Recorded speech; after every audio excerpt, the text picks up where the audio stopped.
Sitting bomb pots out.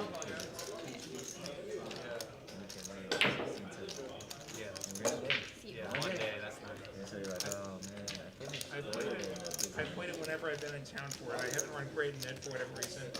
I actually I have to say though, they've made it a lot worse since they changed the fee structure.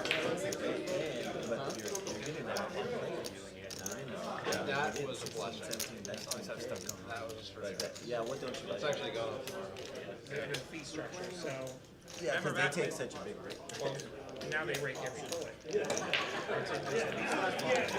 Oh, they didn't just rate it. It used to be you rake once. Well, I'm working on one job, one more where they don't make it, and Yeah. I'm trying to get some more discipline with that. Because when you know you have 3 bullets, Right across. Yeah, for sure. So they're raking one left I really need to know the guy. and they rake even if there's not a flop. They used to be no flop, no draw, and now they still It's like Oklahoma, they disappear with small blinds. Yeah, yeah. If you steal the Let's small, say you just took the it, blinds, took you him still out, take the calls.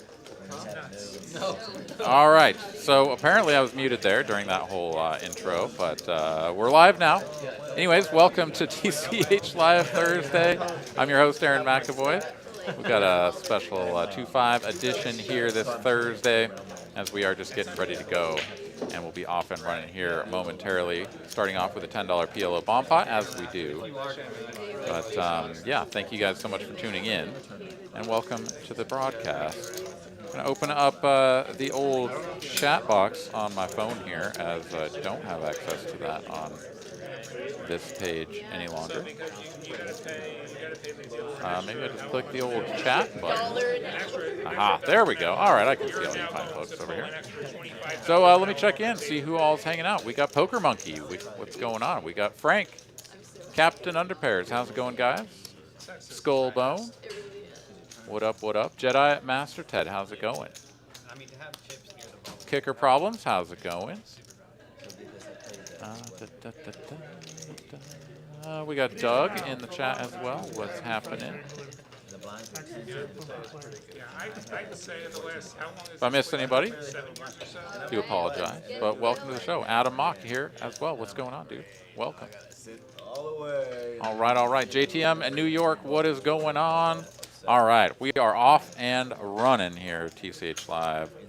2-5, starting off with 2K stacks for the max buy-in, and then match the stack after that. So we'll quickly get these stacks a brewing, I can imagine. Doug here with a very unique chip stacking style, bringing in the build out, not up strategy. Here we go, as we've got a little bit of glitch in the matrix, but looks like we're moving right along. A couple of spades here on both flops. We'll get all these hands scanned in and take a look and see what we working with. Hope you all are having a wonderful week, a wonderful Thursday as well. I can't complain too much. I finally got my truck running well, so I'll tell a little story about that here after this hand as we take a peek. Let's see if anybody is working with some big spades. Sure enough, there is Will.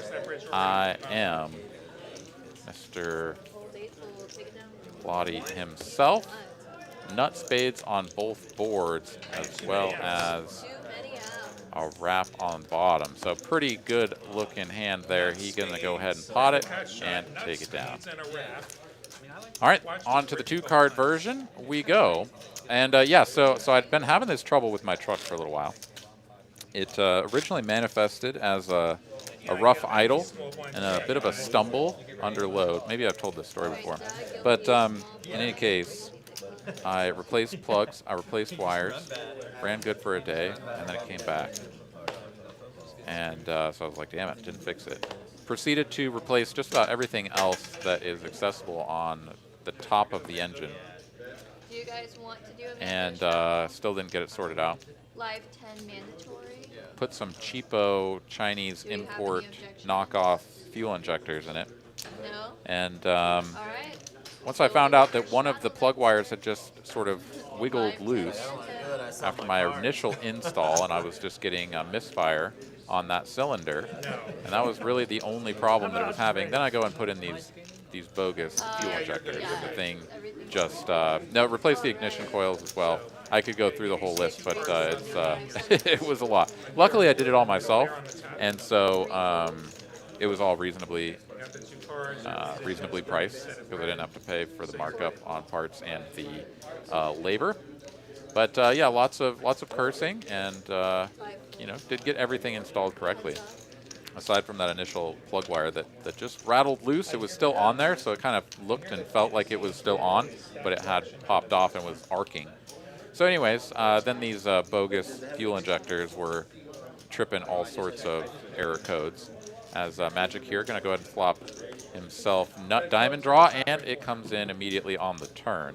Corey here drawing dead with a pair of 8s and a gut shot. Corey is going to check it over, and Magic will now try to build this pot. Goes just under half pot for 75, and not having the 8 of diamonds kind of sucks here, as there are plenty of cards that you could find on the turn that you think improve your hand, but are also scary for you. But Corey is going to come along. I think that is the right move most of the time. And a relatively meaningless 5 of hearts here on the end completes the board. Corey will check once again, and Magic here. Let's see if he sizes up or goes for another smallish bet. He's going to go a little bit over 2/3 for 225. And Corey here, I don't know, he'd pretty much have to convince himself that Magic is doing this with like ace jack and the ace of diamonds, you know, something like that, where he has missed this board but feels obligated to bet with a big diamond. You'd really rather have a diamond if you were going to hero this. And if you did have the 8 of diamonds, you almost might want to go for a check raise bluff. But here is Corey, 8 of hearts, 8 of clubs. 2 overcards on the board, trying to figure out if he wants to go to Hero Town. Population 1. Does have the look of a non-believer here, but this is a big bet. And when your opponent is sort of repping like trips plus, like set plus, you're kind of like, ugh, 1 pair, 3rd pair. He is going to go for the hero call and find out that, yeah, no, he just has it. He just has it, and he paid that man his money. So here on the first hand of Hold'em, Magic going to drag a $762 pot. Nice going right there. Yeah, so anyways, so just wanted to finish my story there. So I put these bunk injectors in. Yeah, no, spark plugs came gapped. I mean, everything was fine. It's now been clarified to me that I've just been driving with these bogus injectors that are not putting nearly enough fuel into the cylinders. So I was getting a lean condition, like tripping all of these error codes, basically telling me like, bro, we're not getting enough fuel into the engine. And yeah, there's pretty much only one culprit there. It's knockoff budget injectors. Put in the real deal today and drives like a champ. So anyways, am very pleased to let everybody know that my car is running good. I'm very pleased with that fact. Anyways, here we go. On to the next hand. $10 straddle is on as we take a look at who all is here. We got Corey, TM, Doug, Tillman, Dewey Bach, Kyle, Will, and Cam, of course, over there in the 7th seat. I feel like Cam wasn't popping up on there. Maybe I'm tripping. Anyways, Tillman here. It's his turn to take Ace King for a ride. He's going to raise it up to 30 bucks. Mr. KJ will come in and drop off some change for Corey. Ooh, wow. Dewey Bach here. I do apologize if I'm not pronouncing that correctly, but that's what I'm going to go with until I'm told otherwise. Waking up with number 1. A couple of rockets here. Goes for the 3-bet out of the big blind. 130 to go. Magic cold calls this from the straddle. And now back over to Tillman here. And I would say that the Tillman of yesteryear would always call here. And instead, yeah, Tillman is going to go all in, and Dewey Bach is going to love this one. TM, who had tried to sort of sneak in here, the Happy Meal, is going to back away. Dewey Bach will lament his misfortunes of having to put all of his chips in with aces pre-flop and then flick the call in. Just to see if his opponent to the left wanted to come along. Of course, that's not to be. There is a king out there, so Tillman not drawing dead. He is drawing very thin, as he is going to need to find another king here on the end. A king and a king only, it will not be. Ace-king turned over. Tillman feels like he's got to be best, and instead, no. Dewey rolls over the one other paired hand that defeats him.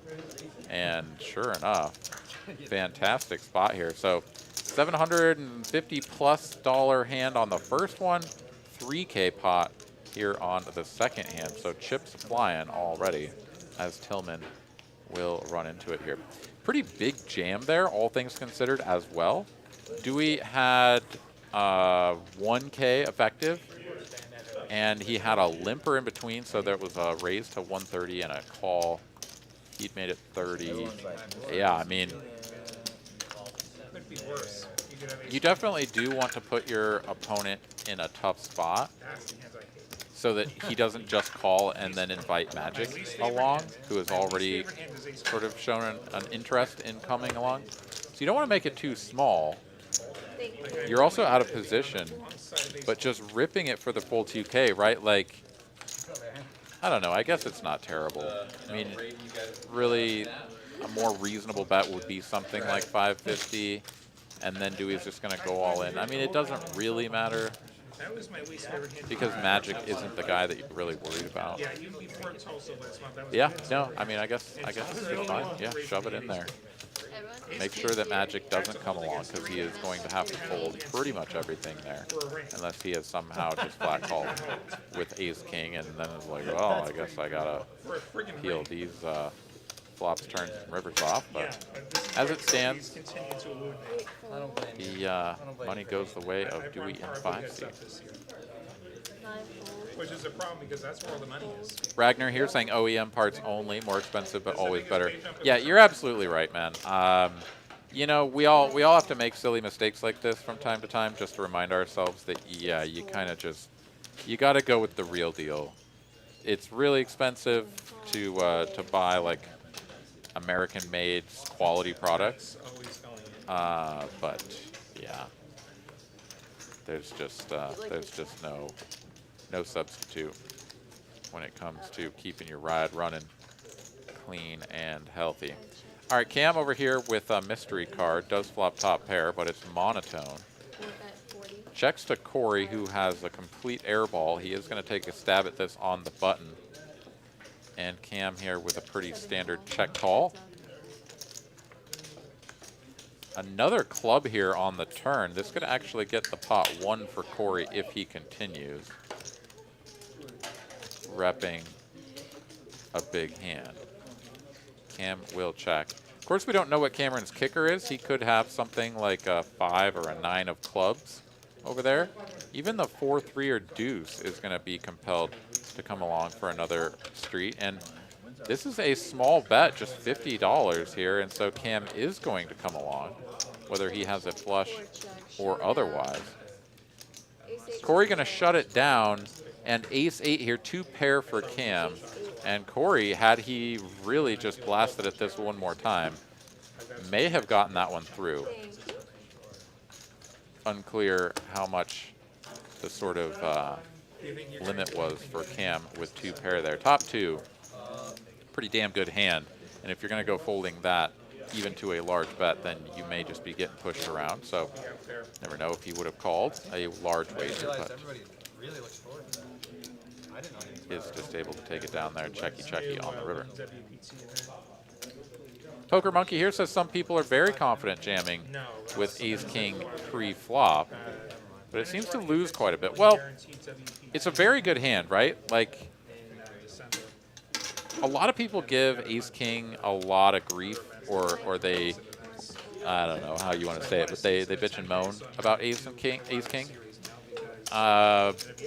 And they tend to think that people overvalue it and blah, blah, blah. And that is true to some extent. But at the same time, like ace-king is a really, really, really good hand. And to undervalue it, I think, is a bigger sin, to be quite fair.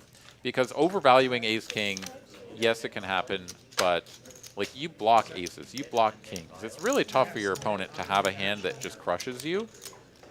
And so if they don't have a hand that crushes you, then you're doing just fine against it, right? Like I mean, you go up against pocket queens, you're basically flipping a coin. The queens are going to win 57 or so out of 100 times. And depending on the suits, like that number can change a little bit. So it's really not that big of an issue. But yeah. Here we are on a ace of diamonds turn here. 127 in the middle here, Will and Doug going at it. Two of the lowest VPIP players at the table. Doug going to take a stab at this to the tune of $80. Will here with effective third pair and a gut shot. He is going to make the call. And let's see if Doug has another street of aggression in him. If he does take another shot at this, I believe that Will may just have to get out of the way. So Will's going to check it over.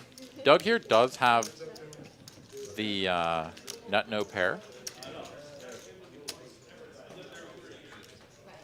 You'd sort of prefer to bluff with a hand just like king deuce suited, king 5 suited, right? Like some interaction with the board, but really just like a hand that you know is never going to win. Doug is going to take a bet of 160 at this. So this looks super value-y, right? And yeah, Will is just going to let this go. He's like, nah, this is just like always value. Doug is going to turn this over triumphantly, like, haha, king high, I win. And well done, Doug. It's about $450 in that pot.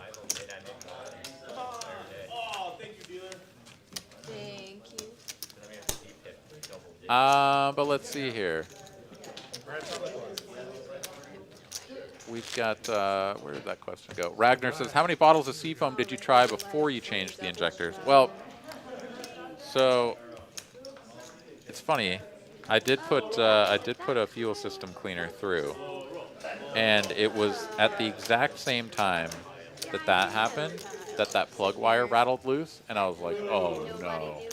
Did I just like kick up a bunch of sludge from my gas tank that's been lurking in there for the past 25 years? It was a 97. Did I just kick a bunch of that up and then just like clog my injectors, clog my filter, right? Like screw up the pump, any of these things that could have happened. And then got completely just sidetracked from going back and looking at my plugs like with a very fine-tooth comb. So anyways, that was part of it, and it also led me down the dangerous path of replacing a bunch of stuff that I didn't need to. JTN 1968 says he's had good luck with a skin. I believe he means ace-king, and I do remember that all too well, as I lost with aces against ace-king, all in pre-flop. That was an unpleasant experience, but if you're going to have it, at least have it against somebody that that you like. So good on you, buddy. happy to see you win, you know. 6 high board here, couple of hearts. Dewey has the best hand. Cam here. Pre-flop 3 better from the small blind. Will continue 175 here. And Dewey gonna fold the ace queen with the queen of hearts. I mean, I get it. It kind of hurts and sucks to continue there. You feel like you're just kind of putting, you know, your chippies out there, pouring a little gas on them, and just waiting for your opponent to barrel the turn before you light them all on fire. However, your hand is pretty good, and as we can see, it is ahead of the bluff that Cam is going to show up with there. King, queen, king, jack, king 10, queen 10, maybe some queen jack offsuit, maybe even queen jack suited, you never know. I mean, sometimes players will play those as a flat out of the small blind, and other times will prefer to play a mostly 3-bet strategy there. So plenty of hands that you're going to be ahead of and even dominating, such as the king, queen. And if you do just call there on the flop and your opponent gets a little bit nervous about you continuing, checks the turn, you may get to see a free river or take a stab if you want. So, yeah, would have liked to have seen a defend on the flop there, but Dewey lets it go. Doug's turn to play with the ace-king. He's going to raise it up to 100. Magic will make the call, as this was a $25 straddle. TM here, 7-3 suited. Going to make the call.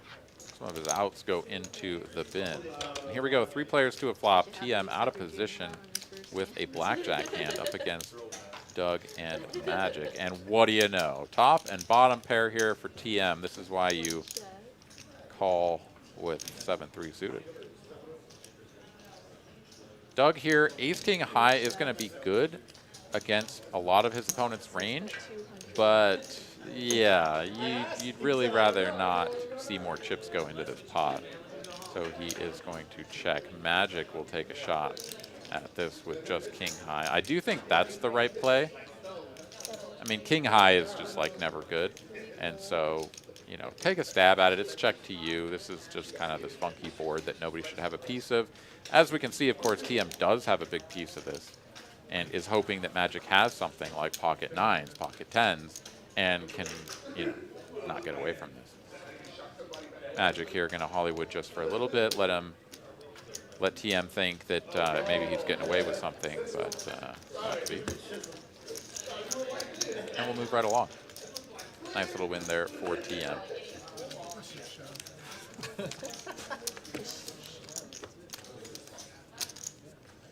Thank you. All right, there we go. Let's take a look at the earnings. Dewey Bach up the most, up just about a full dub. Around 1K. TM now up almost 500. Tillman stuck the 1,000 he lost to Dewey. Aces versus ace-king. And here we've got a look at the pre-flop raises.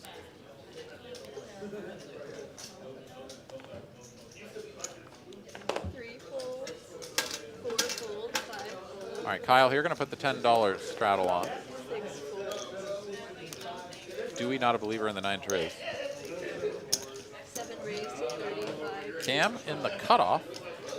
Going to raise it up to 35 with a couple of ladies. 9 call.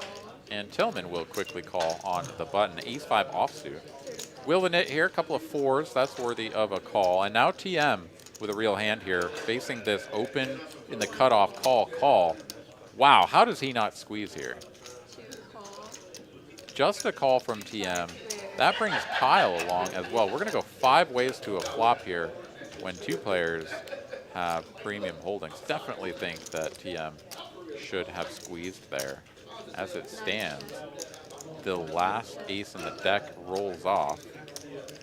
TM here with top pair, second kicker, and backdoor diamonds. Kyle is just going to go ahead and lead into this from the straddle position. That is rather interesting. The queens quickly hit the muck. Everybody else is out of there. Even Will folds the ace-5 just with no thoughts about it. What are you calling on the button with ace-5 if you're just going to fold here? I don't understand that. I mean, we all can see that ace-5 is just toast, especially on this turn, which vaults Kyle into the lead. But my goodness, I mean, sorry, that not Will, Tillman. What's Tillman limping the ace-5 for, or flatting the ace-5 if he's just going to fold top pair? Anyways, 175 on the turn. TM here still just allowing Kyle to continue building this pot as much as he wants. And I think Kyle here needs to go big. Diamonds, front door diamonds missed. Oh, he's going to go just about 2/3. This is going to just get snap called. Yeah, he could have gone for full pot there and absolutely owned TM, because TM is, yeah, he's got the queen of diamonds, which isn't a good card for him. But at the same time, like, you don't sort of just call pre with ace queen and not make the call on the river when front door diamonds misses. Your opponent can just have way too many different hands. As it stands, that is a sizable wager there in the end, 400 bucks. Does get it paid off. Can't complain about that. 5 ways or 6. All right, see you later.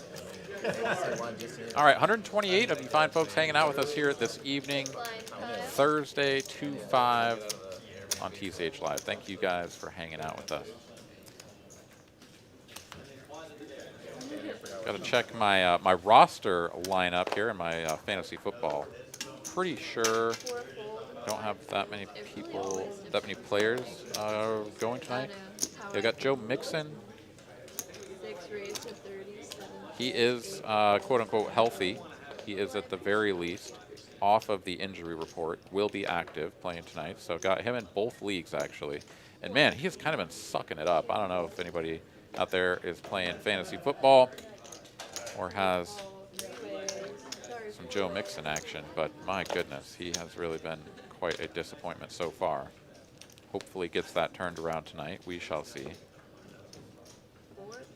But yeah, looks like Joe Mixon, my only player in both leagues, and I've got him in both leagues. So let's see how he does tonight. Send a little run good energy to my man Joe Mixon. 6 bets, 62. All right, jack high board here. 1 call, 3 Checks to Magic, and he's going to bet 60 into this pot with under paired at the board. No diamond. Pretty bold move. Just an attempt to clear out anybody that somehow doesn't have anything. But Jack 9-6 with a couple of diamonds, yeah, pretty frequently people are going to have a piece of that. 1 check. TM had the front door diamonds, picked up a pair of 5s on the turn. King of Hearts here on the end, and Magic is going to go for it once again after Tillman 1 fold. rivers Showdown. 2 pair. And yeah, Magic will sort of roll over the 4s and be like, any chance this is good? And Tillman will say no. Tillman doesn't go for the raise there, though. Does lose to the Queen 10, the 7/8 of the world as well. So not looking to sort of go bananas there.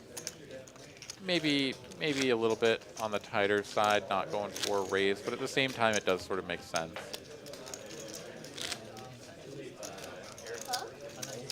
Most of the hands that are worse than you are going to be like worried about Queen 10 and 7/8, plus all of the hands that are better than them in the 2 pair or trips department. So unlikely you'll get paid anyways. Does look like maybe my chat has frozen up. I'm not seeing any recent chats from y'all. So I'm going to open it up on YouTube here and hop into the chat that way. 1 raised to 35. Yeah, definitely my chat is locked up on the display computer. So see a lot of gambling going on out there. Let's see, is Mr. David Pratt or Miss Carolyn out there in the chat streets? If so, let me know in the chat, and we could do some gambling. I haven't done some gambling in a while. I'm itching. All right, TM here, a couple of deuces. Corey with the king queen. He'll flop 2nd pair. Small wager, 1 check. placed just a bit too far away from Carly the dealer. She does have little T-Rex arms, and this is a big table. Corey here will just get to showdown with the pair of kings and take the pot. Dante joining us here in the chat. What's going on, man? Welcome, welcome. Last month I busted a 1K just short of the money that way. I had ace king in the big blinds. I just flatted. Look there at the earnings. Dug up a whole $5. That's some Taco Bell money right there.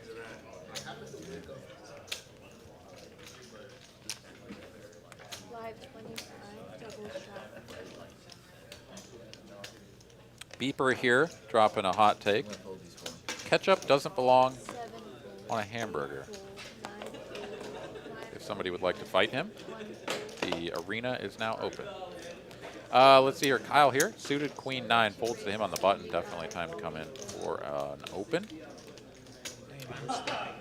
It appears as though the $10 straddle is mandatory, as I now see it in the bottom right-hand corner. So $10 straddle is on, and people be putting the 25 out there as well, which is lovely to see.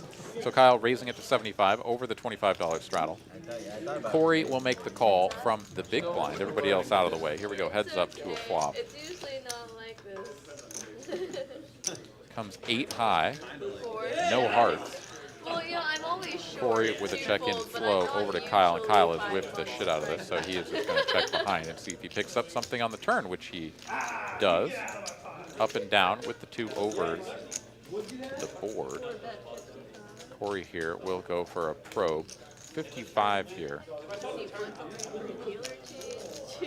And Kyle will make the call, so looking to hit a 5, a 10, queen, or a 9.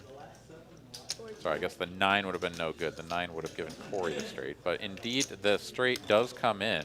And now Corey quickly checks over. And Kyle will just try to take his bucket out back and milk this man for $100. And wow. Corey, I mean, I'm not sure what he... I guess he beats busted spades, right? Busted spades that goes for a 1/3 sizing? I mean, it's an understandable bluff catch in some respects because you do interact with the board. You don't have a spade. But at the same time, it's always important to ask yourself, does my opponent's story make sense for a bluff, right? And this is every bit as valuable to go through this thought process, the logic of it, for when you're thinking about making a hero call, and for when you're trying to piece together your opponent's story, like, do they actually have the nuts, right? And I mean, I guess a lot of that is, it's the same. You're sort of trying to piece together the story, and then the story is either, this smells a little bit like a bluff, or this smells like value. But basically what I'm trying to say is like, does anybody get to the end there with, like, king high spades, and then bluff for 100 into a pot of 3? I don't think anybody's doing that. I know I'm not doing that. If I'm going to go for it, I'm going to be like, I'm going to blast you off of like 2 pairs, right? Like, because I'm going to rep the straight. You bet the turn small, and I called, and now you're checking the river. Like, you don't have a straight. At best, you have 2 pair. And if you have at best 2 pair, like, I can make you fold that hand if I make a big bet here. So let's go full pot. Let's go 1 1/4 size pot, whatever, right? Like, put you to the test. When they bet a 1/3, it just reeks of value. Anyways, that's sort of the point that I was going to try to make there. Corey here, a little pocket pairs going around. So Corey just had the 5s. He's got the 4s now. Camera out of focus, but Dewey here with the king high does check behind on the flop. We get a 3 of clubs here on the turn. So Corey drills the gutty with the sailboats. And with 230 in the middle, he is going to make a small bet here. 65. Just a little tickle. Perhaps going to try to get his opponent to come along with like an ace high, I guess. I'm not sure. 1 pair, ace 3 of diamonds or something might just be like, can I fold for 65? Maybe not. Anyways, 65 is enough, of course, to get king high to fold. Doug here now up $3 after posting his small blind. So if he gets out now, he could beat me to the drive-through and get a couple of dollar menu items.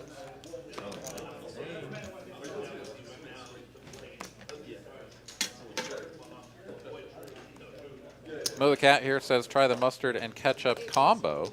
Yum, and fries and burgers. Yeah, no, I'm all about the mustard for sure. And, you know, I'm not a hater on ketchup. I like ketchup. So depending on what's on the hamburger, sometimes a little ketchup is a little bit necessary just to kind of add some flavor. But I prefer to have a bunch of veggies and bacon and things like that on there, where it's like the ketchup is just an afterthought as to whether or not you even need it at all. Poker monkey. Ketchup can go on a burger. It does not belong on a hot dog. I love how people just instantly engage on this stuff right after Beeper just like stirs the pot. Just like shows up and is just like, all right, let's do this.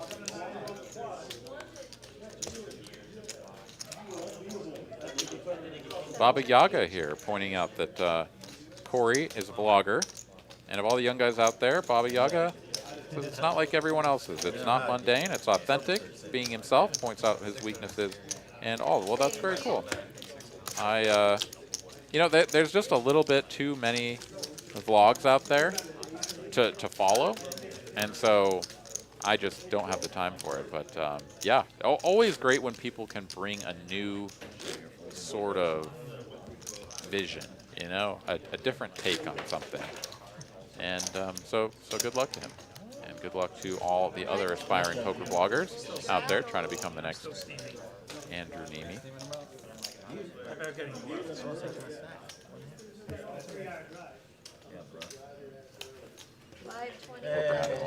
What about you, Josh?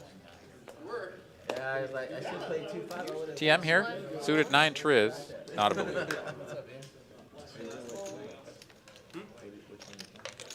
It's my men's league. 3 raised to 80.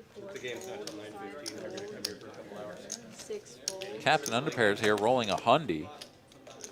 Nice. How's your league doing? On a max roll as well. 8 fold. Good George. Starting to settle down after we got the rain.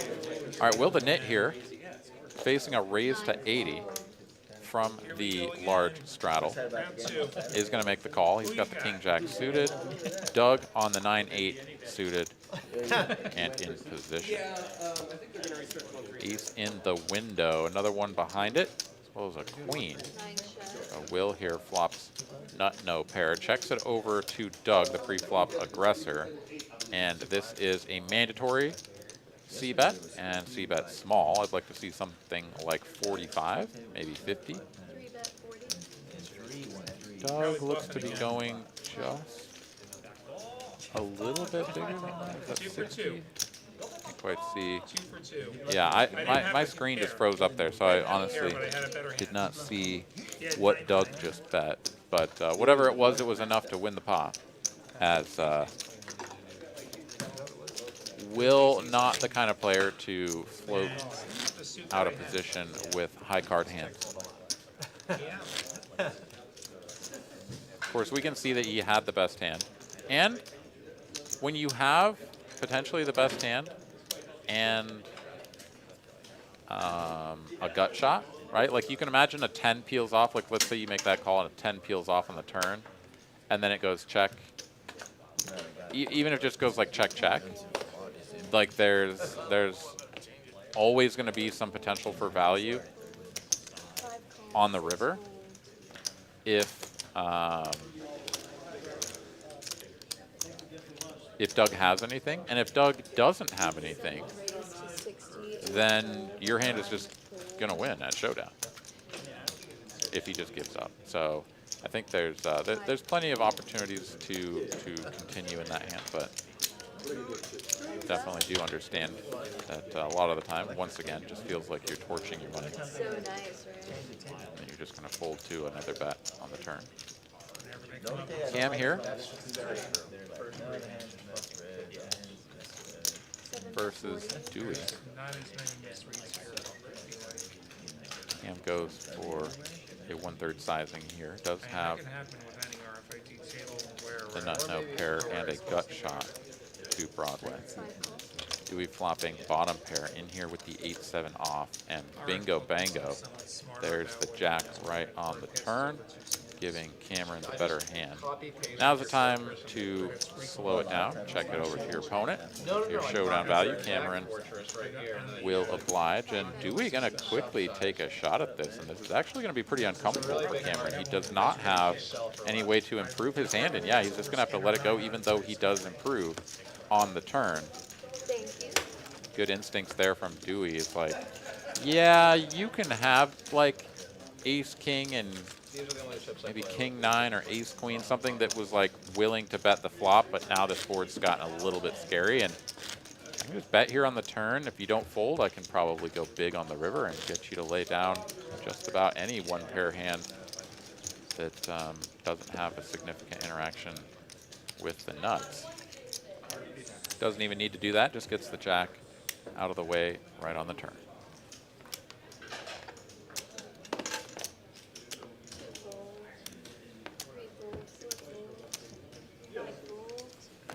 Cosmine says hello from Romania. What's going on, man? Welcome to the stream. Thank you for joining us. 9 call. 1 check. That's change coming. All right, whole lot of not much here around the table as it folds all the way into the blinds. Will the nit will complete from the big blind. TM checking his option out of the straddle. Will take a stab at this for some indeterminate amount of money, and TM folds a pair. I'm not folding a pair even to Will. Get away with that. Thank I already you. bluffed today. But I love that Will confidently turns over the hand, sort of gets a little, yeah, I bluffed you. When it's like a limped pot in the blinds, you know. You know. I know that Will is capable and does indeed bluff in spots aside from that, but you know, just think that's pretty funny. All right, I'm gonna do my due diligence, make sure that the like button is clicked. If you haven't had an opportunity to rear back with the force of 1,000 ostriches and strike the like button, we would encourage you to do so, but only if you indeed do appreciate this programming and like what you hear. So let us know by hitting the like button. Helps us out. Does improve the YouTube outreach in the algorithm department. So always nice to have. 4 pairs. Another limped pot here. The $25 straddle is on, and just call, and Doug checks his option. Here we go. Queen high board. Couple of diamonds. Everybody misses, except for Kyle.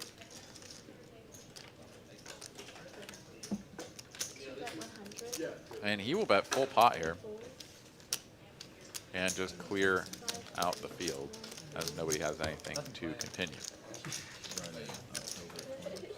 All right, hand number 18 coming up next.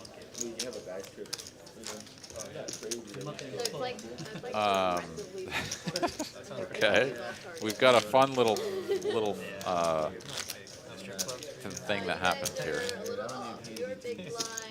Well, first we'll see if it's apparent from the camera angles that we will have. If not, I will fill you in on the information that I've just been given. But I don't want to spoil it in case we can see it. Keep an eye on Doug over there.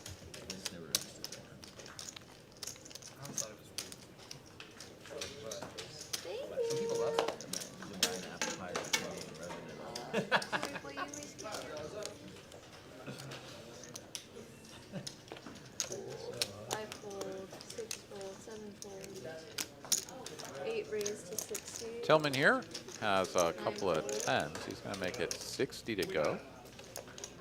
Oh, the 25 is on. $25 straddle is on.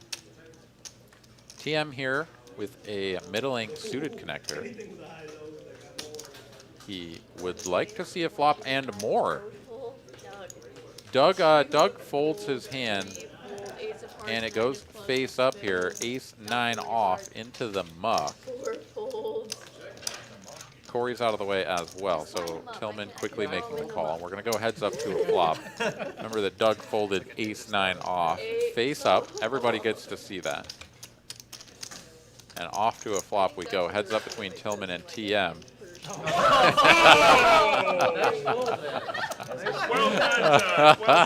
done. Oh my God.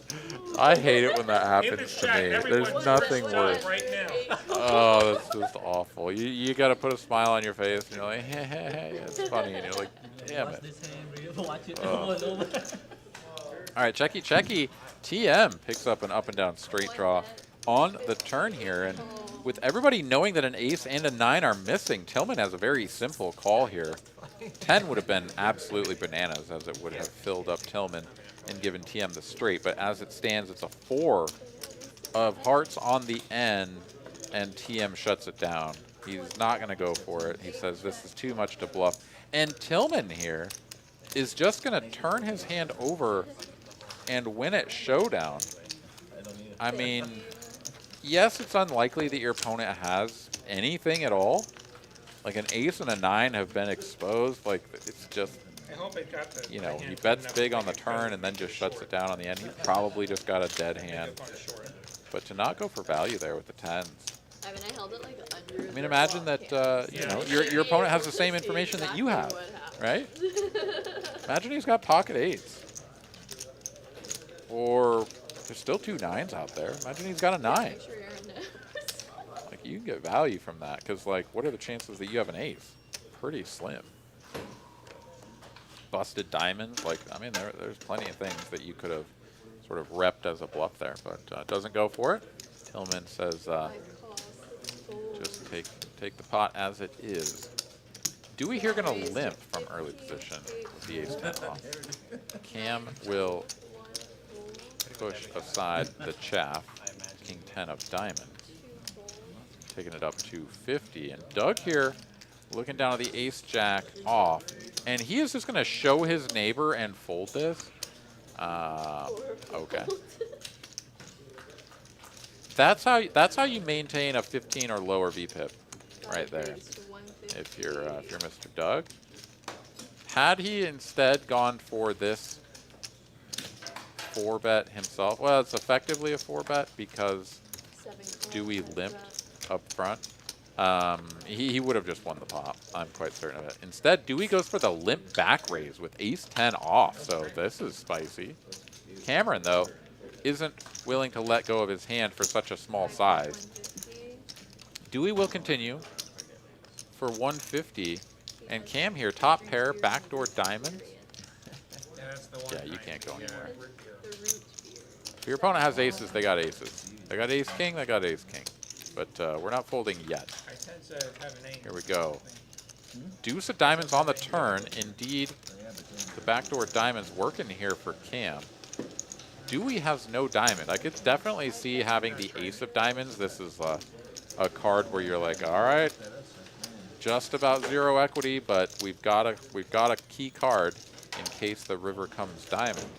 But as it stands, he's just going to double the wager to 300, which is not a very intimidating bet. And Cam is going to get a lovely run out here. Makes top 2 pair on the end. Now he's like, please have aces, please have aces, please have aces. And as Dewey bets once again a 3rd pot here, 400. I have no idea what folds to this size that made it this far. But Cameron will be doing no such folding or even calling. He will be raising to put Dewey all in. 7 is all in. And Dewey will begrudgingly fold his hand here in a moment. Yeah, so I don't know. The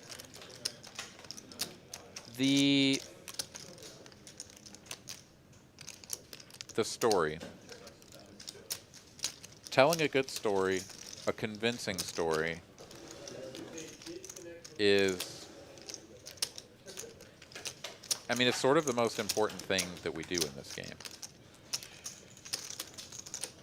Just as a sort of a learning exercise, you know? Not just for Dewey here if he goes back and looks, but for anybody. It's like, what are we betting for this size when we have value? And, you know, if we're bluffing, does this size make a lot of sense, right? I mean, Dewey, like, he makes a pair on the end, right? Like, he's been betting the whole way. His opponent has been calling the whole way. Now he makes a pair of 10s and bets 400, which at the time was into a pot of 1,200. So he's sort of like thinly targeting an 8, maybe pocket 9s, right? It's a pretty narrow couple of hands. And just not sure that that's the way to go. Bluff, bluff, and then thin value bet when you hit the 10. I'm not sure. Doesn't feel good, obviously, in this spot, as Cam is all in. And you also have to ask yourself, like, what does Cam have here that is a bluff? It's pretty much exactly 6-7. And not only is it 6-7, but it's 6-7 that didn't decide to raise you already, right? Just call in position with 7 high and a prayer. I mean, there's nothing necessarily wrong with it. But also, when you get to this river, like 6-7 is just not the greatest bluffing hand because you don't you have the hand that you want your opponent to have. You'd much rather have something like maybe you float the flop with like ace, queen of diamonds. I don't know how you sort of end up there. The ace, queen of diamonds. Well, no, he raised to 50. Dewey goes for the limp back raise, and Cam made the call. So yeah, ace, queen of diamonds. Oh my goodness, Dewey is going to call off here with the rivered pair of 10s.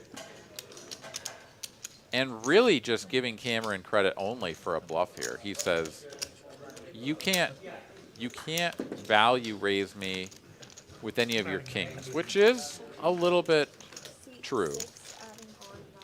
Pretty much exactly king 10, and if he's in there with king 10, it's got to be king 10 suited.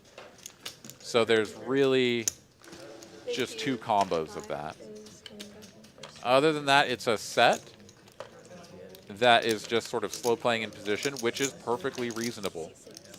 Dewey's doing the betting the whole way. Why not just let him, you know?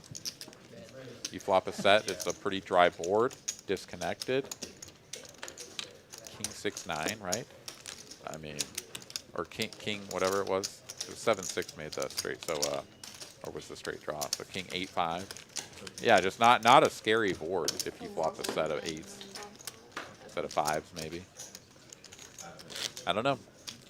Doesn't give him credit for value. Does make the call, and Cameron gonna stack his opponent for the full 2K. Nice pot there for Cam. Well played. Double straddle, live 25.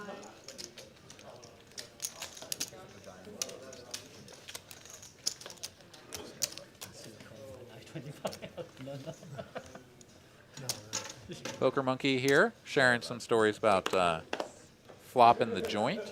Yeah, flopping the joint always feels good. Stefan here, the force of 1,000 ostriches. Yeah, man, that's the only way to hit the like button, particularly if you really enjoy the show. Also, every time I say that, or some variant on that, I always just like in my mind I can see the ostriches, you know, just like going Super Saiyan and just blam, slamming the like button with their feet. It's a lovely visual. You should also visualize that as you click the like button.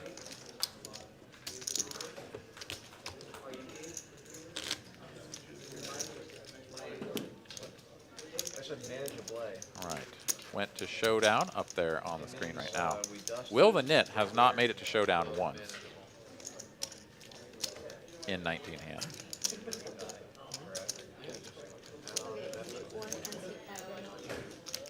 Some of you will wonder why doesn't it say 20 hands. Well, these statistics do not consider the PLO bomb pots for showing us the frequencies and such, which I think is indeed the correct way to do it, since it is a completely different game and everybody sees the flop, and how do you calculate VPIP and all that stuff. So nope, just subtract it all the way out. But here we are on said PLO bomb pot, $10 a piece, 7 players in. I guess not everybody interested in playing. As yeah, Dewey gonna sit this one out, and what is TM not at the table perhaps? Okay, TM not at the table, so yeah, just 7 players in. A couple of kings and a 10 on top, Jack 9, 8 Badoogie on bottom. Tillman here has tripped king, as does Kyle. 70. Will has flopped the second nut straight on bottom and has a pair to go with the kings on board on top, but he is just going to let that hand go. Ace on top, 8 on bottom. Neither player going to feel particularly great about those cards. So yeah, checky, checky. Here we go to a river. And yeah, I mean, Kyle is just has drilled the river on top to go kings full. For some reason, doesn't bet. I mean, I guess he only has a pair of jacks to go with the 9s on board on bottom, so it's like not the most inspiring, but like, I don't know. I mean, I think your hand's pretty good. Kings full and jack with a king. But, you know, check it over. If Tillman wants to pot it or something, then you've got an easy calling hand, whereas if you bet and Tillman pots, it starts to become a little bit more like, ugh, what did I do? So, understandable. And Kyle will scoop it. No, I mean the cards. Like I had no help with the Yeah, Robert, just keep checking your points. Participate in the chat. Watch the show. You will accumulate those points. Every time you interact, I think within a certain amount of time, you accrue another TCH Live loyalty point. And then once you get up to 10, you will indeed be able to gamble. So keep at it. You'll be there before you know it. Haven't checked my points balance in a while. 17K. All right, not too bad. No sign of Pratt or Carolyn. So I think I'm just going to have to do some wagering on my own. Unless Padawan producer Kristen would like to do some wagering. 525. 8 raised to 75. 9 full. 1 full. You want to put 20 on it, or all right? 5 full. I'll let you go first, and in case you need more time, then we'll wait. A little tight. No worries. Take your time. Take your time. No rush. Tillman here with a couple of ladies is going to open the pot. Nobody else has anything, and they fold. I was like, someone go on. All right, taking a look at the earnings. Dewey goes from up 1K to stuck 1K. TM also down just about 1K. Magic stuck 500. Corey in the same boat. Now we can see Cam up at the top of the leaderboards, up a full 2K. Nice spot for that man. That one's no good. Carlo joining us here in the chat. Hey, what's up? Josh would have played that. 30. 9 raised to 30. 1 full. Yeah, what are the baby names we're talking about? Yeah. Yeah, looks to me like maybe you just got to wait a little bit longer. Okay. All right, we have got an open to 30, and everybody at the table calls. So that's a little bit of an overstatement, but not by much. There's a deuce out there for Kyle. He's going to flop bottom set. A couple of diamonds. Corey does have diamonds. And 9 out there, but nobody has a 9 for top pair. So it's going to check all the way over to Corey on the button. Got 3 to a straight and 4 to a flush, so he's going to take a stab for half pot. Will was in there with king, queen of hearts and is like, well, that's the flop I had in mind. Kyle here now is going to go for the check raise. Bet a 90, take it up to 300. And Corey here's got to be a little bit concerned. I think his hand is probably too good to fold, but this doesn't feel good. Kyle's in the hijack. What is he check raising? Almost the entire field has already checked on the flop by the time it gets to him. And he's still going to check to the button. And now that the button has bet, he's going to hit him with this. I mean, this could be like some sort of really creative ace-5 of spades or something. where it's just like, all right, everybody just like basically limp free, so I guess I'll just come along, and now, I don't know. You probably don't have anything because you're just betting the button, so hit him with the business. Certainly could be, but we can see that that is not the way it is. Kyle with the vast majority of the equity here. Corey makes the call, picks up a gut shot now to go with the front door diamonds. These two players are quite deep. Kyle now needs to decide how much to charge his opponent's flush draws. And oh my goodness, he's all in. He is going to price out his opponent's flush draws entirely. So, I mean, this is something that you see, you know, pretty regular. You know, when people, they have a really strong hand, but they know that it's vulnerable. And it's like, just go away. Like, I'm going to just set the price so high that you can't possibly continue. Unless you just somehow had me beat, at which point, like, just take all of the money. Here you go. Like, you have pocket fours, you have pocket nines here, just have the money. And it kind of allows your opponent to play perfectly, right? Like if Corey has fours or nines, like he's just snapping, and he's just winning. And here he's got a chunk of equity, like 27% equity here, where if Kyle bets pot, right, and gives him a price that is less than 27%, you know, in the long run, he's sort of giving money to Kyle. But of course, he does have that opportunity to hit. And so Kyle doesn't want that to happen. Doesn't want to sort of earn a little bit of money from him over the long run. He wants to just win this pot right now, and he does. Yeah, if I folded like basically the stone cold nuts there, we need to have a discussion. You ever fold a set correctly there? What's that? You ever fold a set correctly when you feel like it's I do when there's like 4 cards to a straight. I'm like, Yeah, I on like that that. board, no. Not on that board.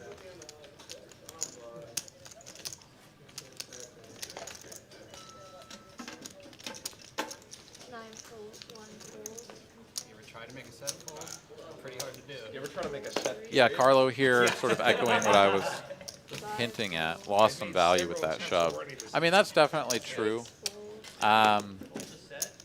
Because, I did. Yeah. I mean, the front door flush Still don't know. is still available. Something good again. Also a jack, right? Like if a jack peels off, just a blank No, yeah, I don't know. non-diamond jack on the end, I think it was right. you got to be feeling pretty good about it with 10-8. What you want? Yeah.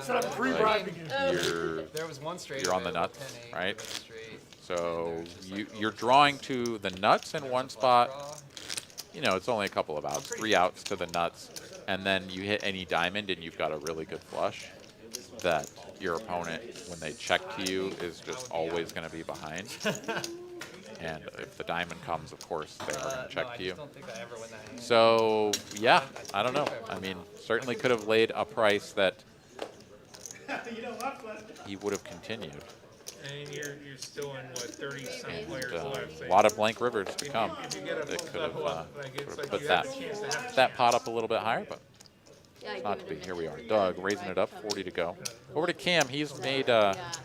made good things happen with the King 10 suited 7 before. goes to 160, 8 fold, 9 fold. Last time he played it as a call in position. This time in the small I blind. said, yeah, I'm gonna He win is this. going to squeeze this up. 4x raise back over to Doug. It was like, okay, now I have a better chance. Doug here is prone to sort of overfolding, but I don't think he's going to in this spot. Cameron, one of the players at the table who is going to push back perhaps more than anyone else. My very first meeting. And ace 10 suited in position. Yeah, you need to see a flop. No sense in 4-betting your hand. It's a little bit too strong. Doug disagrees, so he is just going to go ahead and put his foot down. I mean, I think this is fine, but the problem for him is exactly what just happened right here. Like, he gets a dominated hand to fold, and his hand had a lot of post-flop playability being suited. And I don't know. I mean, these are two of the deeper stacks at the table. King two is like. Doug is just like, cool. I'll just make it 520 here, and if you actually have it, then so be it. Then I'll just shut it down. But No, I think it's I don't know. I would have liked to see it flat there. If Doug had the ace 10 off, would have been loving the 4-bet. We said But mandatory. I don't know.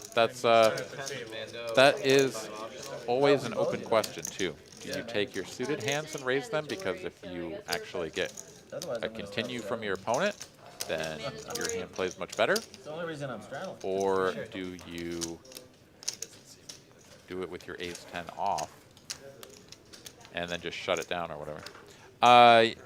Say what? Oh, indeed you did. All right, I got to beat a 30.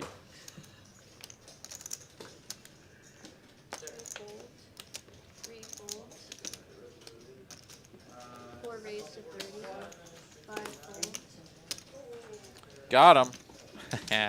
Taco Bell time. Thank you.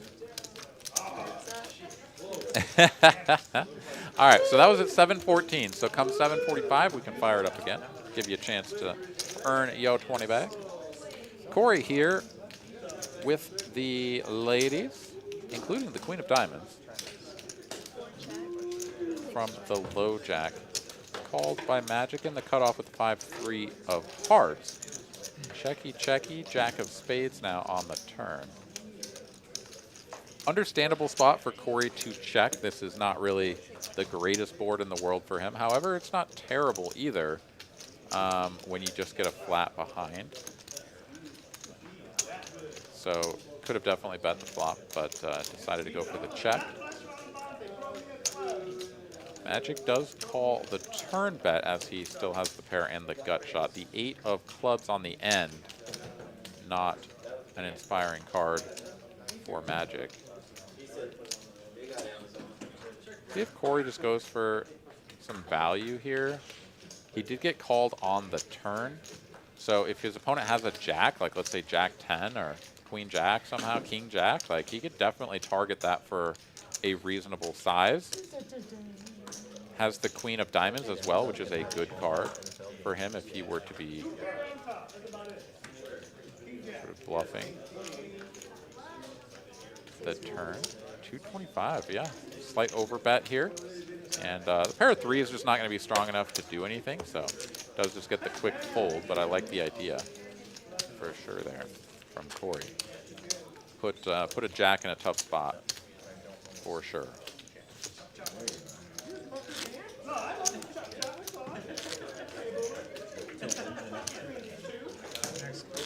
Adam here continuing to check his points, slowly climbing up to 10. He says, if I get to 10 and lose them, I'm done.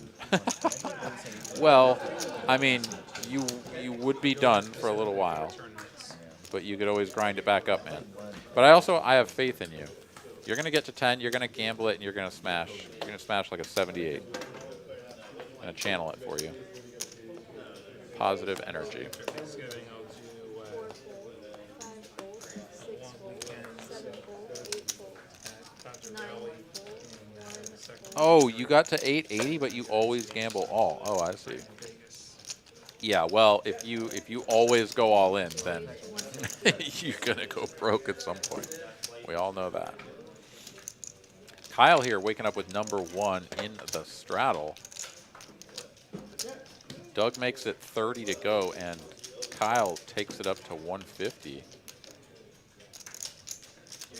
Doug here will make the call. He's going to play in position with a hand that is either just going to like flop a lot of opportunities or somehow like the nuts, or completely whiff like this one. And then the decisions are easy at this point. So I do like the continue. Kyle here, of course, going to take a stab at this. He goes for full pot. A little bit dangerous, as Doug can have all of the sets.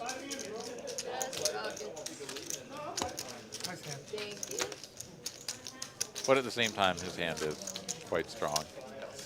And if he is going to 3-bet 10s and 9s, then he can have most of the sets as well. So not really opening himself up with too much exposure I don't know how much we learned. to the large Three bet aces and then you bet the flop. Yeah.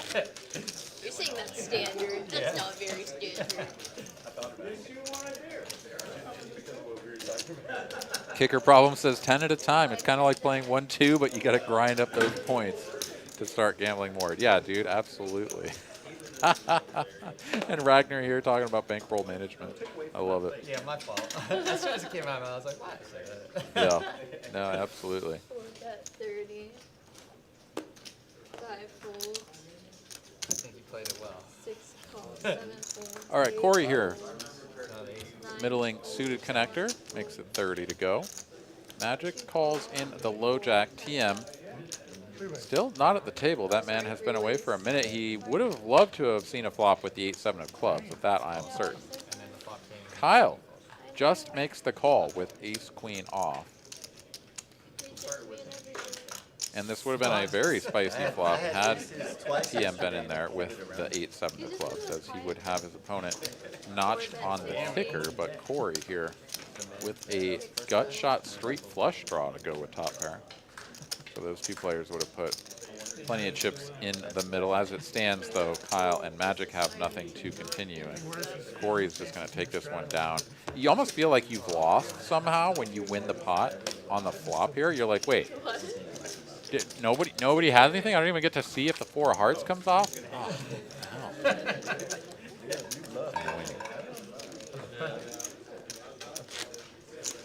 Oh, no. Yeah, point roll management indeed, Frank. I should put in some bluffs,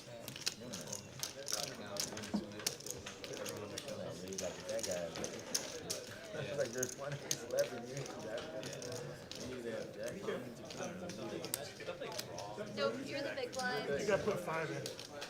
Oh, he's the bluff. Yeah. Mando posting.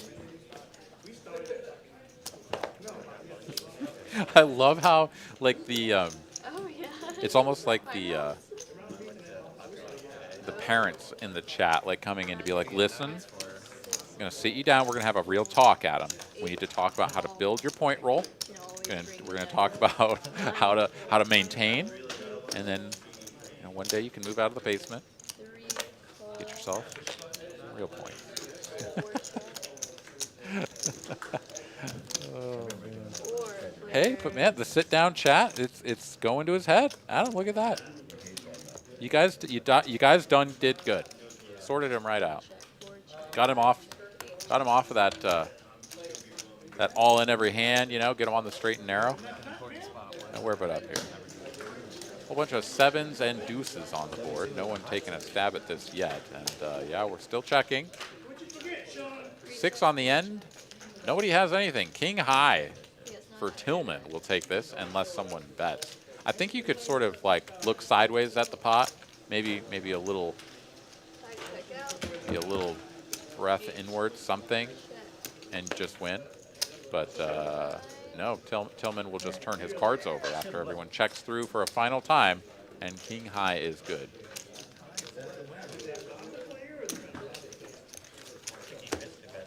Thank you.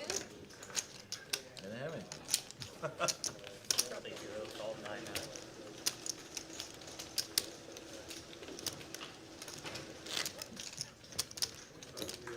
Womp womp for Ragnar.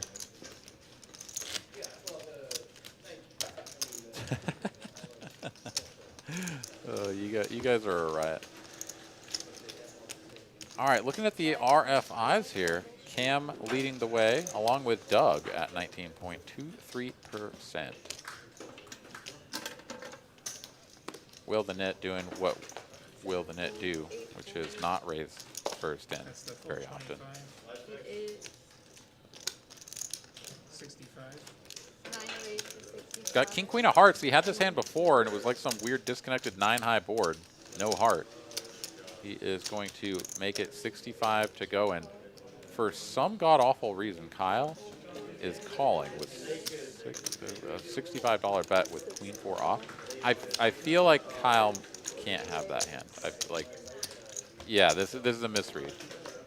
Do we know what he has? Can you tell me? King queen, is it king queen of diamonds? Kyle has king queen of diamonds. Yeah, the cold calling or any sort of calling with queen 4 off there is ridiculous. So must have been a some sort of error between TM's hand. Since he's not at the table, maybe the cards got pitched a little bit far and interacted with Kyle's scanner. But yeah, king, queen of diamonds here for Kyle. Magic in there, out of the straddle with the 7 high. And it's just check, check, check, check, check, trying to get to showdown. I think Will could definitely go for some value at this point, but he's just going to check. And let's see if Kyle goes for value. You beat all the other kings? If you could ever... Oh, this is a chunky bet. I don't think this is the appropriate bet. I mean, that was a 3/4 pot size bet. I mean, yes, it sort of looks like you're bluffing, perhaps, to just try to take this down. But like, if you want to get called by pocket 7s, pocket 8s, I mean, those are the hands that are checking to showdown. And pretty unlikely that Will has a king at this point. He would have bet at some point. You would have thought. So maybe a little bit of a sizing mistake there, in my opinion. But Will snap calls it nonetheless. They chop the pot nonetheless. And so be it. Nobody ever told it.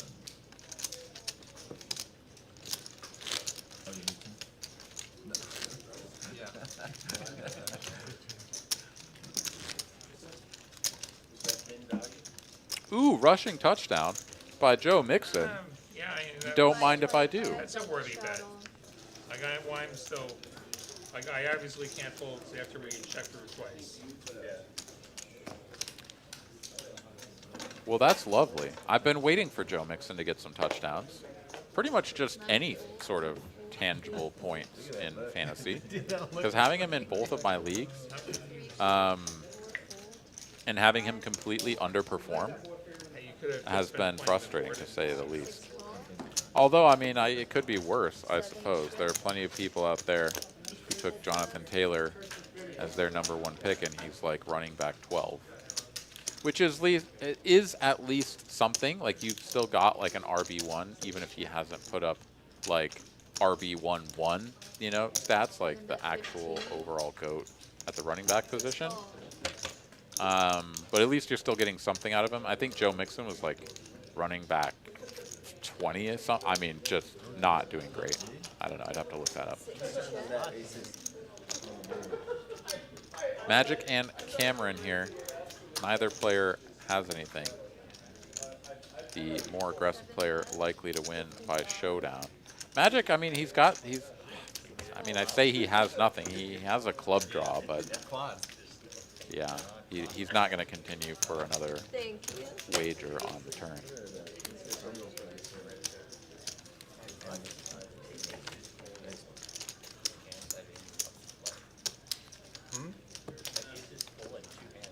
Let's just take a peek here and see how Joe is doing.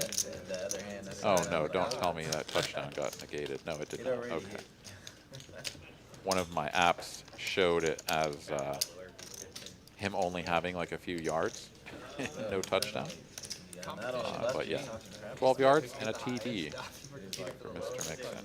Fantastic. 8 fold, 9 fold, 1 fold,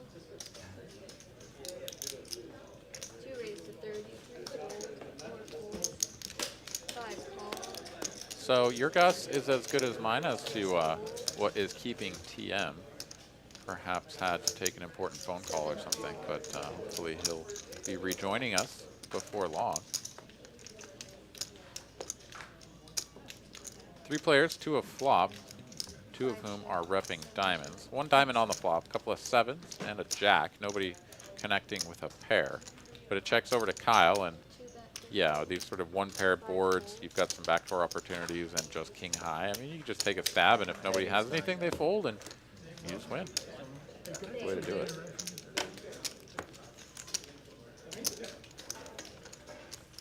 Adam here doing the right thing, putting some words and emojis into the chat to earn more TCH Live loyalty points. It's really as simple as that. You chat, you check your points, you interact, you earn them. and then you get to do the gambles. Padawan producer Kristen and I will get to do some gambles in just about 15 minutes, 15-20 minutes. Despite their best TM here, man. He's folding some primos. Ace King goes by the wayside. He started really hot. And last month they had a 10-game division lead, and they had the Dewey waking up with Ace King as well, though, on the button. Makes it 50 to go. Magic will make the call from the small blind. And Tillman here, I don't quite understand the call with Little Slick, Dirty Diaper, 3-deuce offsuit. But if that is indeed what Tillman is working with, unless we have another neighborly card read error, he is flopping nut low. Checky over to Dewey here, who, yeah, he's going to have the best hand a lot of the time. I like a small bet here. And, yeah, everybody just folds, so nicely played there for Dewey. What's up? What was your manager's name? Takes down a small pot. Drummer Boy wants to know, what's the best buy-in size for 1-2? Well, oftentimes, especially here at TCH in Austin, the cap is going to be $300.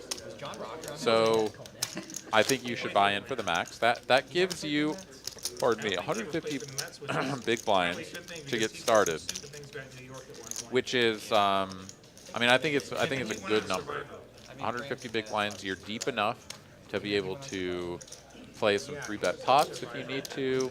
Although a lot of the time it's just a lot of limping or single raise pots and a bunch of calling, so it's not always the thing to be concerned about. But it is always good to think about how well will my stack play under a variety of different conditions. What if somebody straddles? What if somebody double straddles? What if somebody 3-bets me, or I want to 3-bet someone? You know, am I going to have enough room to maneuver? And so I think buying in for 300 at 1-2 is pretty good.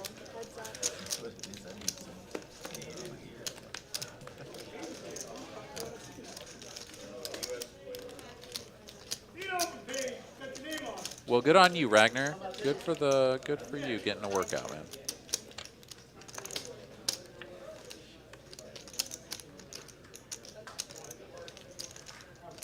Cam here with a couple of kings. Dewey with a whole lot of nothing. Just 8 high. He's going to bet $10. $10 into a pot of 145. And Cam with the effective second pair of kings is going to raise. No, he's just going to call. He's just going to call. I was going to say, I don't think you get to raise here, even though a $10 bet is like kind of silly. Dewey Rivers a pair of 6s. He's going to turn it over and be like, can I win with this? No, you cannot. Cameron will continue his rise as he is now up at the 4K mark in his stack.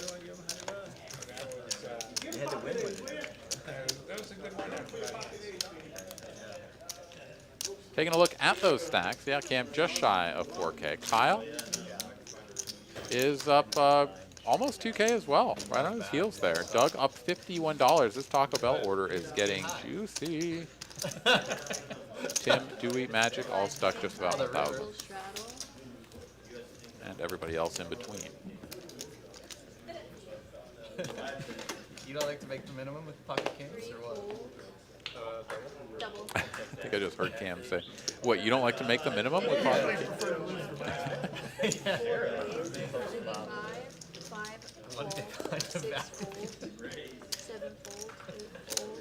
Corey here, facing the $25 straddle, raises it up, 75 to go with ace king of diamonds. Dewey makes the call with 2 red 9s. Everyone else out of the way. And here we go. Heads up to a flop. Dewey playing in position. Relatively short stack here. Stack to pot ratio under 3. Jack, Jack 3. Dewey should feel pretty good about this. Might buy lunch tomorrow. Corey will put a tiny little bet well out of reach of Carly the dealer. So we don't know exactly how much it is. Oh, it has been announced at 60. And Dewey is going to make the raise right here and now. I definitely do think that the raise is fine. Like, you're just committing yourself to this. Like, if Corey goes all in, like, you're just gonna be like, okay, roll your eyes and put the money in, because. I'm not a frequent roll guy. Wait, what? Thank you. Corey goes all in, and Dewey folds. Yeah. Well, I mean, it's like super convenient. You don't have to feel like it's. It's not the way I thought he was drawing that up. I was gonna say, well, all right, he's gonna get his wish, and he just needs to hold your 2 cards to come, but instead folds the best hand. Says you can't do this without an overpair or a jack, and that is just not quite true. Yeah. No, they don't have. Tough spot there. And well played by Corey. Just says to himself, like, I got 2 overcards, I got backdoor diamonds, like, what do you have? You got pocket 9s? Cool. I got two opportunities to hit my cards. Let's go for it. Oh, wait, you can also just fold the better hand. That's lovely, too. Yeah, it's not cheap. Ragnar says, stop making Carly reach. She's going to smush the kid.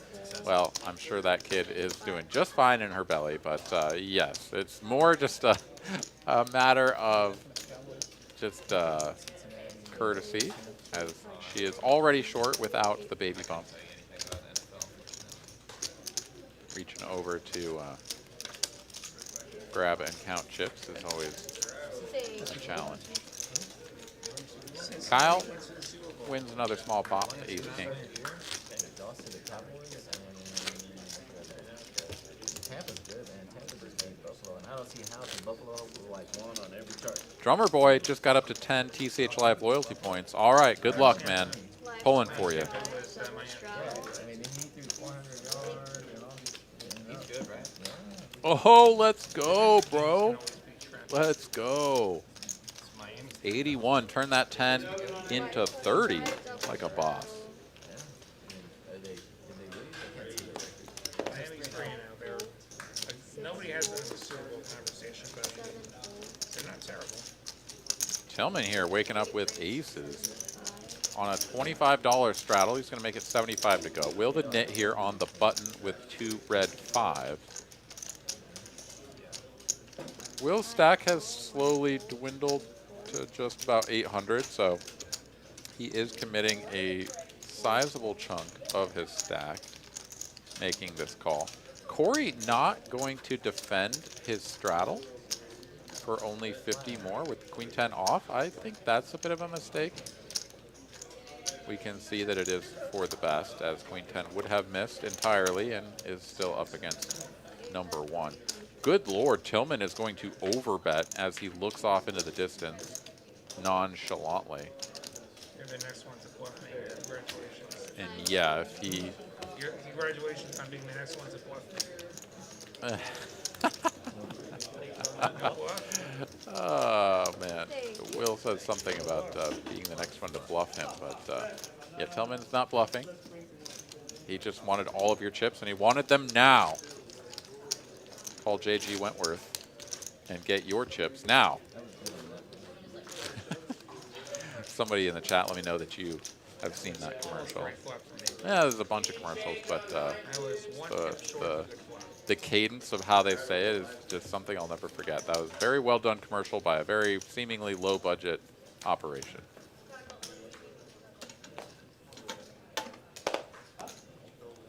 $10 straddle. Dewey here with 35 big blinds and 2 black deuces.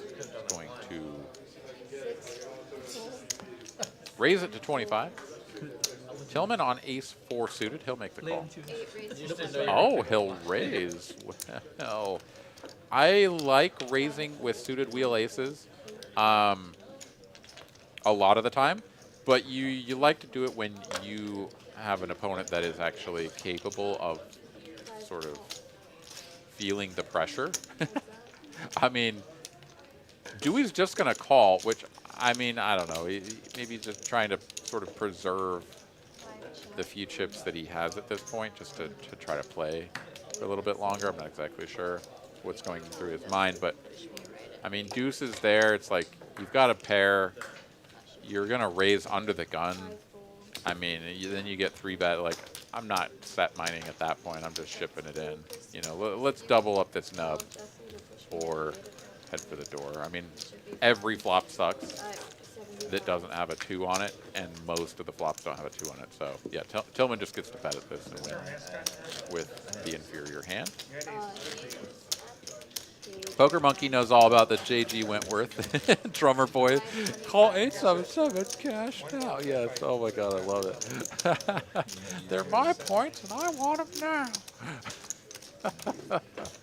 It's like that grandma lady that's like, just like all flustered, bad acting on like everyone's account.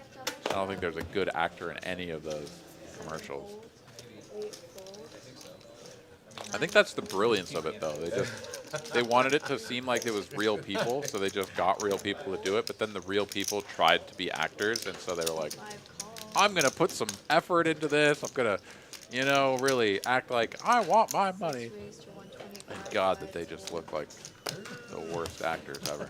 Magic here goes for a raise in the straddle, and Dewey, who had just tried to sort of limp in there, is going to surrender his 25 bucks. You know what? So I tried that. J-Dub got up to 10. Sorry, no. Okay, he rolled a 10. My apologies. Oh, that's rough. That was a gamble all as well. J-Dub, I feel your pain. But when you aim for the stars, you die sometimes. I don't know. There's a saying out there somewhere, but tough roll, buddy. Welcome back to the grind.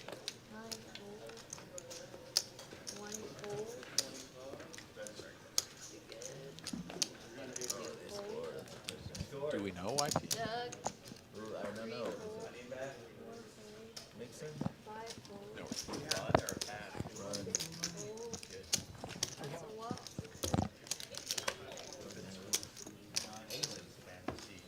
Okay. Thank you. All right. Much ado about nothing on that hand. And we will move right along.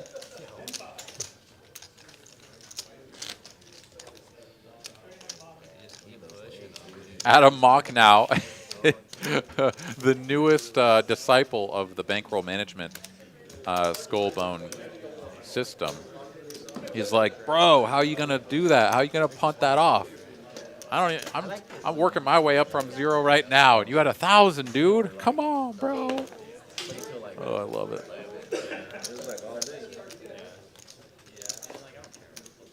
All right, Doug here, 5-4 suited once again.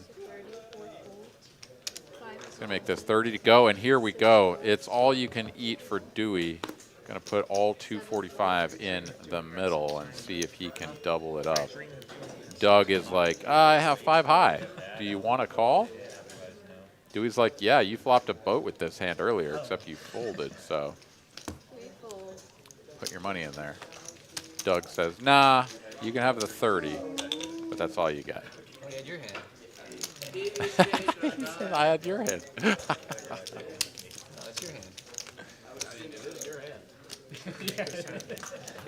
That's why Whether you like it or not, it's definitely your hand. That's why I play it. I hope that's not come. Yeah. He's smarter than you are. Yeah. Cam needling Doug. He knows what it is. 520 double straddle. Supposed to put your chips in the middle, not the But basically, that was All right, there's some B-pips. Who's hugging the Lahti line? TM and William. Dude, TM hasn't even been here, hasn't played a hand in like 2 orbits, and Will is still below him on the B-pip. Yeah. Oh, yeah. Still above 15% though, which is sort of Now he gets grilled live for like a little bit of, you know, brush the shoulder off there, Will. Nearly 19%. Okay. Let's see. Folds over to Cam. He is going to raise it up to 80 in the big blind. Will the nit here in the straddle, $20 straddle. He is going to make the call. Effective stack 640, just about. 172 in the middle. So we're looking at somewhere around stack to pot ratio of like 4, a little under. That means Queen it's high. lost 'cause it's always the next hand. No spades. Yeah, Cam, this is just a pure give up. Will here with king high backdoor diamonds. He'll check it back. Ace here on the turn. Cam could go for the 0 equity bluff now, as this is a good card for him to represent. He's gonna bet I'd like 75. Oh, he's gonna go even smaller. He's just gonna go 50.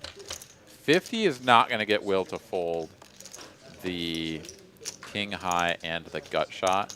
So Cam here is gonna need to size up if he's gonna really rep the ace. He's gonna have like ace jack or something. But yeah, he's just done. Oh, he's picked up a pair. Oh, I didn't even pay attention to that. He picks up a pair on the end, and Will, who was actually just good the whole way, will lose on the end. So Cam running hot here tonight. It does seem like if he plays the hand, he wins it. Punish, you're putting the money in while you're ahead.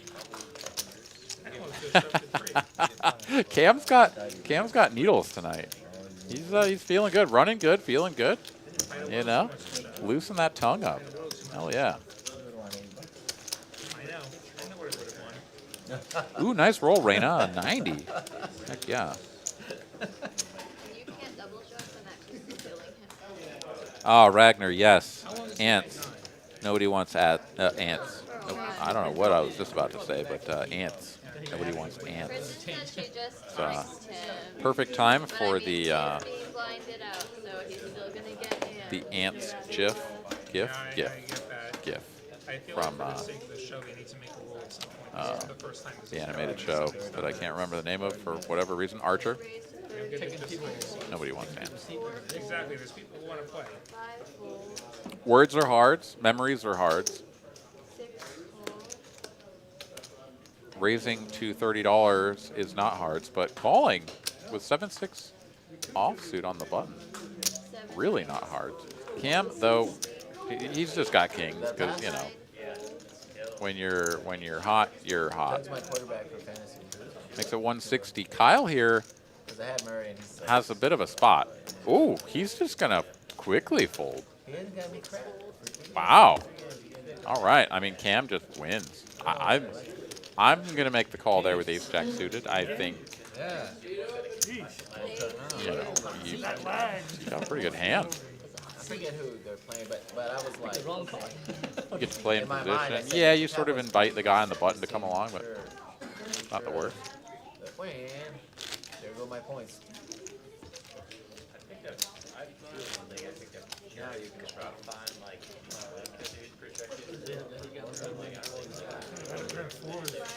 I suck at fantasy. I try to be good, but I don't have time to study it all them days.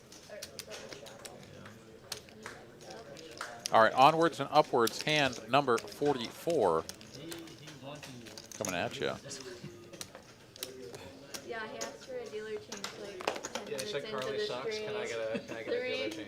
fold, 4 fold. No, he didn't say all the sucks part, but he Like might 10 as well minutes have. into the game. 3 Like fold, 4 verbatim, he fold. used that language like Carly. It's just the person. Do we hear Five with? fold, no, Okay, I it's thought he was about Wednesday. to Wednesday make a morning, so move. it's Yeah. like 2 10-9 hours off. from now. Should have the 6 fist fold. full of Like 2 an chips. hour 46. Cam on the button though, king 6 suited. That is a beautiful hand when folded to you on the button. Gonna make it 60 to go.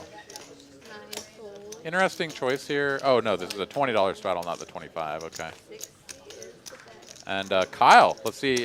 Yeah, non-believer in the 9 triz. So Cam, Probably would work. there's more free money for that man. Gotta love it. Thank you. Captain Underpairs rolling an 80. Nicely done. Well played. All right, I won the last one, so I will go first. Padawan producer Kristen and I going at it for another $20 on the spin. See if she gets her 20 back or if I get to upsize my order. Ooh, it's going to be tough for you. I do feel that beating a 93 will be challenging. My fight every 30 minutes. Every hour. Thank you, appreciate it. Fix the book. Send some powerful energy to Kristen as she You're like, needs a Kyle, big roll 525 double straddle. Wife or wife? right now. was gonna say, maybe nothing. All right, Doug has the 25 on. No, they're just having. No, I thought it was later. I usually 4 fold, 5 fold, 6 fold. I'm usually not at 40. I wonder if he'll get over it after this. Folds the Will in the small blind with 7-4 suited. He's just not going to do anything with this. Oh, sorry. I totally missed you. And here's TM. TM has returned with a bevy of chips, so that's where he was. He had to mine those out of the side of a hill, I think. The chip hill out back. He had to go a 12. Well, together we make a 100 or no. I don't know how to put a positive spin on that. That is unfortunate. You got the bad roll out of the way, and I got the good one. So next time is going to be better. All right, we'll revisit this at about 8:20 or so. Thank you. All right, 9 Triz would have been a real good hand to have on this one, but Queen High is good enough, as it's just going to be a bet and take it for Kyle. Oh, Fumalaya, dude. Butterfingers. How do you miss that? Look at that guy. Dude, it was, I mean, it hit him in the break. Plus 25 double straddle. Dude, it hit him in the hand. Van Dweller says it's going to take 12 years to get 10 points. I mean, I hope not. I feel like you can spin those points up a little bit faster than that. Well played, Brain Freeze, spike in the 93. That would have been interesting if Kristen had gotten that one. We would have tied. Then it would have been a split decision. We would have had to cage match to see who got the 20. 9 fold. All right, TM here. He's like, I came back 1 raise. from the mine, 2 fold. fresh chips in tow, and and I get jacks. 5 is all in. And Dewey is all in. Got 2 overcards. We see a queen and a jack have been removed from the deck, so both players missing some cards that could improve their hand. Dewey here with the 2 overs, going to need to find a king or a queen. No such luck there. Does have a superior club. That's not it. Ooh, now the jacks are dead to a straight. Not that TM needed it anyways, just needed to dodge a king or a queen. And Dewey is going to get felted for his last just about 300 bucks. Let's see if Dewey has another reload. Thank you. As, yeah, TM just sort of comes back and wins an all-in pot. Why not? I'll disappear from my 1-2 game for like everyone will come back and it's like aces, kings. Brain Freeze says that Lahti does not look super enthused. He is down. As we can see there, he is stuck just about 500, just about half of his original buy-in. But I don't know, if you've ever met Will in person or seen him on past streams, it's a rare occurrence for Will to be enthused rather than unenthused. So yeah, the thoozing is not really in Will's wheelhouse. I would say that he can become very animated if he is winning or losing in a substantial way. But the thoozing, yeah, not a lot of thoozing for that man.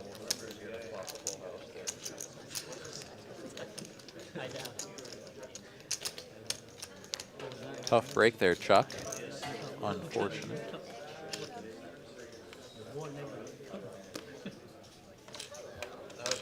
That was me last week. And white. 25. Will could stand.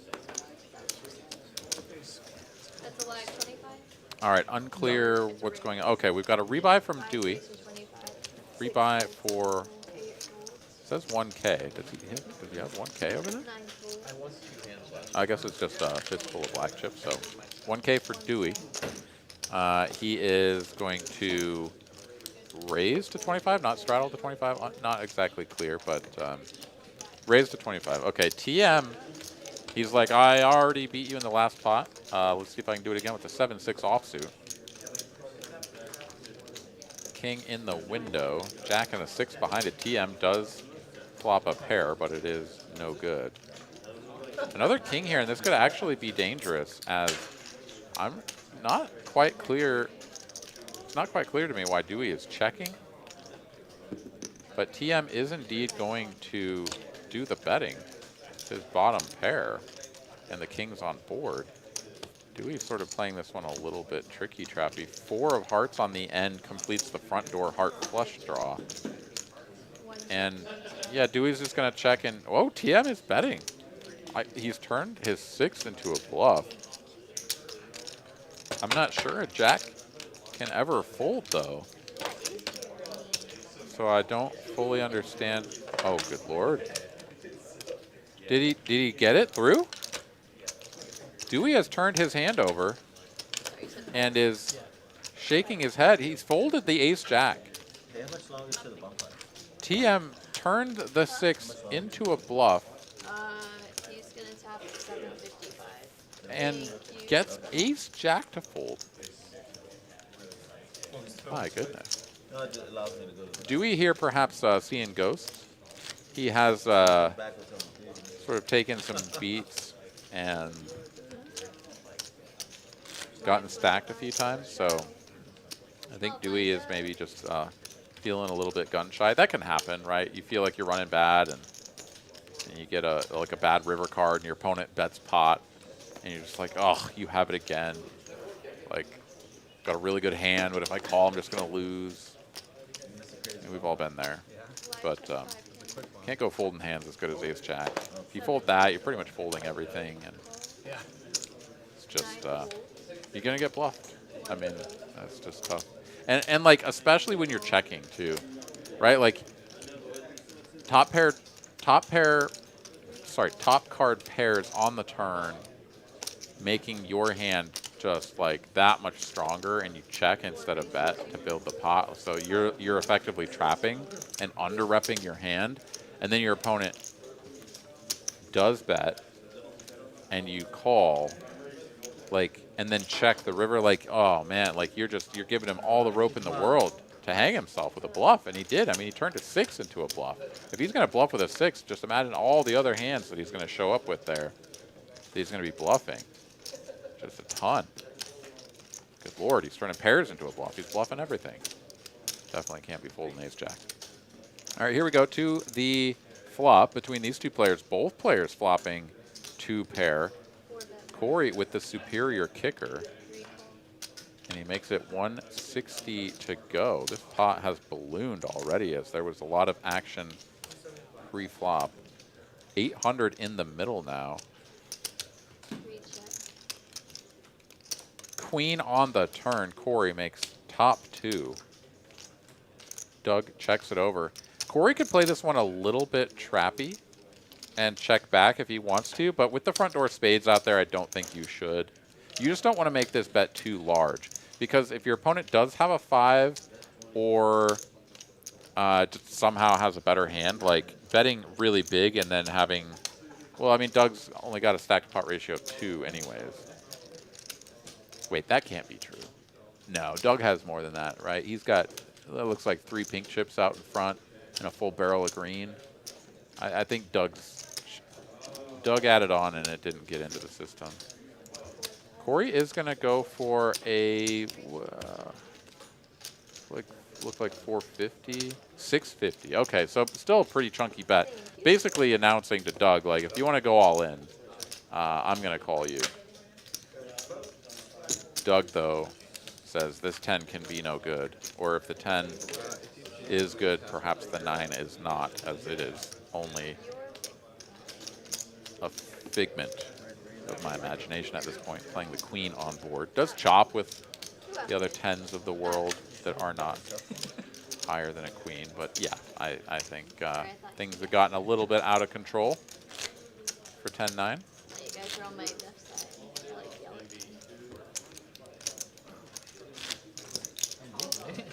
You are, yeah. What? Oh, I got that from the street. Oh, look at that. Adam rolled a 93 and up to 30 points. Well played, sir. Well played indeed. I had a feeling that you were going to boost those points right up right away, and indeed, I approve of your approach, which is some nice little 10-point wagers until you build things up. I like it. Nice to hit the triple up, right? To go from 10 to 30. Whereas if you roll like a 51 or something, you just double your points to 20. But yeah, pretty good. Magic will defend his straddle after TM opens the hijack, queen 8 off. A couple of speculative hands here. Magic, though, going to flop top pair on a monotone board. Could be a standard check and call after TM takes a 0 equity attack with the queen 8, no spade. Queen, though, on the turn, so TM with the 1 over card and basically just 3 outs to improve his hand, and he does hit it. 157 in the middle. And TM goes for an over bet here. And that's maybe a little bit frisky.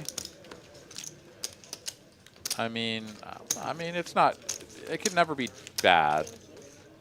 Or it can never be terrible. But it's a little, like, yeah. I mean, if your opponent folds top pair that quickly, then your bet is just a little bit too big. Sometimes you have to pick your customer, too. Like, if I'm going to play a hand against Cameron or maybe Corey, like, some of the players that maybe seem a little bit more experienced in the game that are going to put up a little bit more resistance, you know, hit them with those overbets and see if they back down or if they put the money in. Whereas, you know, whether or not you're like going for value or bluffing, but you know, you're playing against Doug or Will or Magic, like Tillman, right? Like, I don't think these guys are just gonna like put their foot down and call you down light, right? So going for those big overbets when you have a value hand are sometimes just gonna lose you money. But I mean, you know, I'm sitting here, I get to see the cards. I know what everybody has. Like, you're in the moment and you don't know. You're like, hey, this dude's got, he's got a 10 with a spade. Of course I can overbet the pot. Dude's going to call anything. Yeah. All right, we got a bunch of mystery hands here as it appears that something has gone terribly wrong with the scanning process. Cam here flops a gutty to Broadway, and that's about it.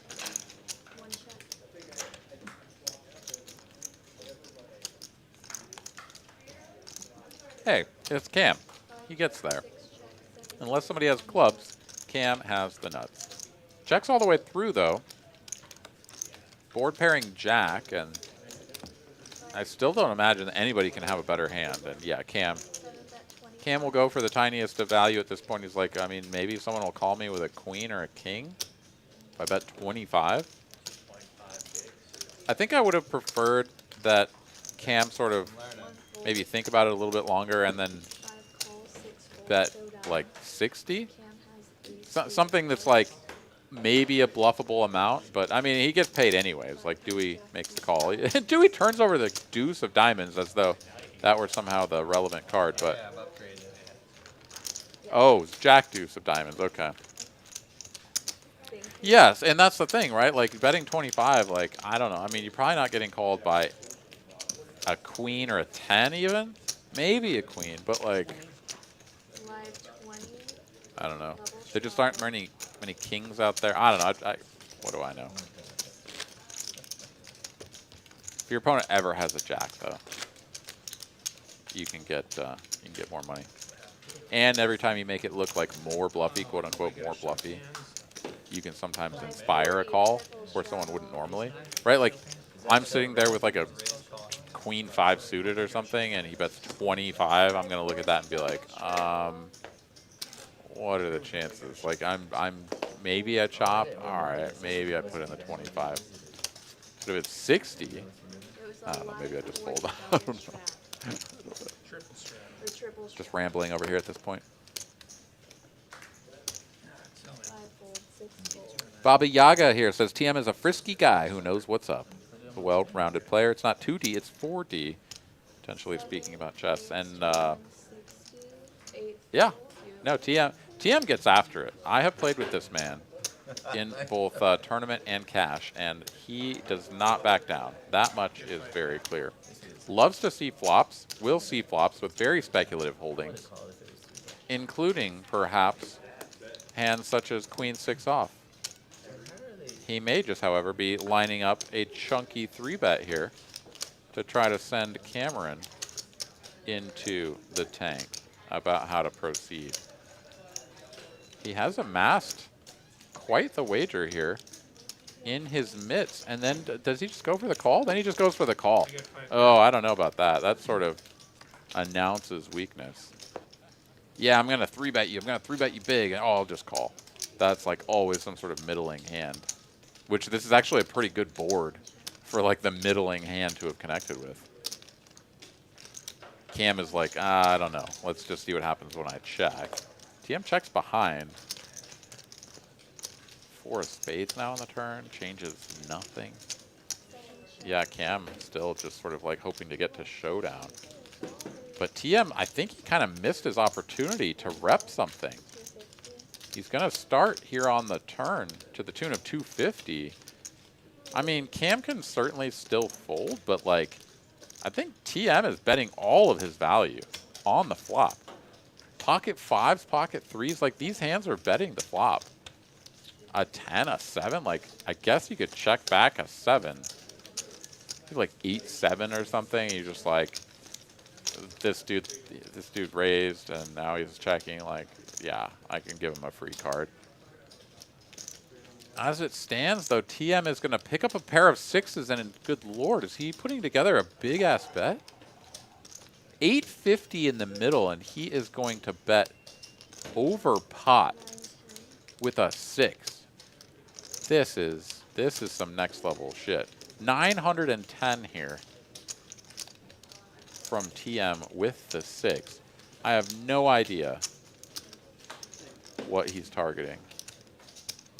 Cameron has not folded yet, so perhaps he is targeting just the random naked ace-high hero call.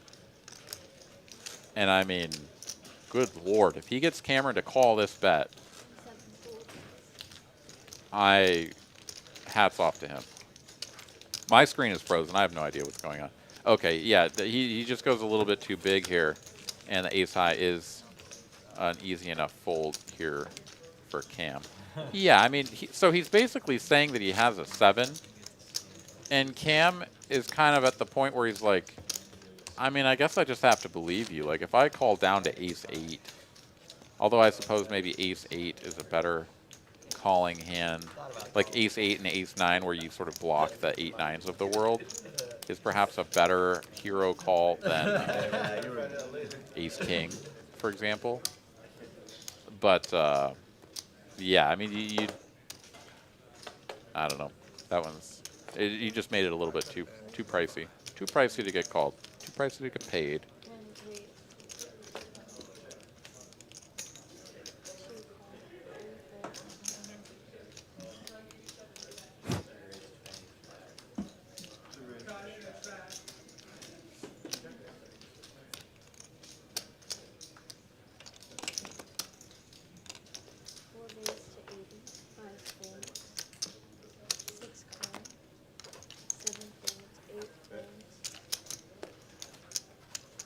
Baba Yaga wants to know where's Dante.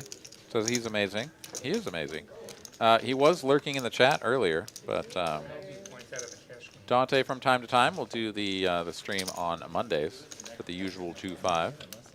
I myself, your host, Aaron McAvoy, usually do the Thursday show, which is sometimes 5:10 these days, 5:10:25. Other times we just get a 2-5 going.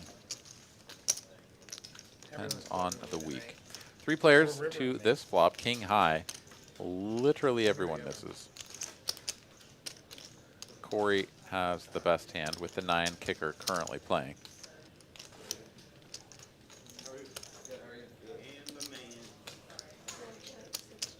But he does make the check over to Magic, who will also check behind.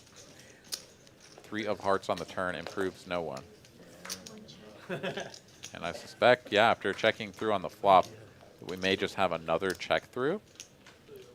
That 3 really not changing anything. I mean, you could certainly have somebody who would check something like a queen 9 or whatever on the flop, queen 8 suited, and then decide to put in a little probe on the turn, try to thin the field, get a little value from somebody who might have like pocket 7s or something. But as it stands, we are just going to get to the end of that 9 kicker, still kicking.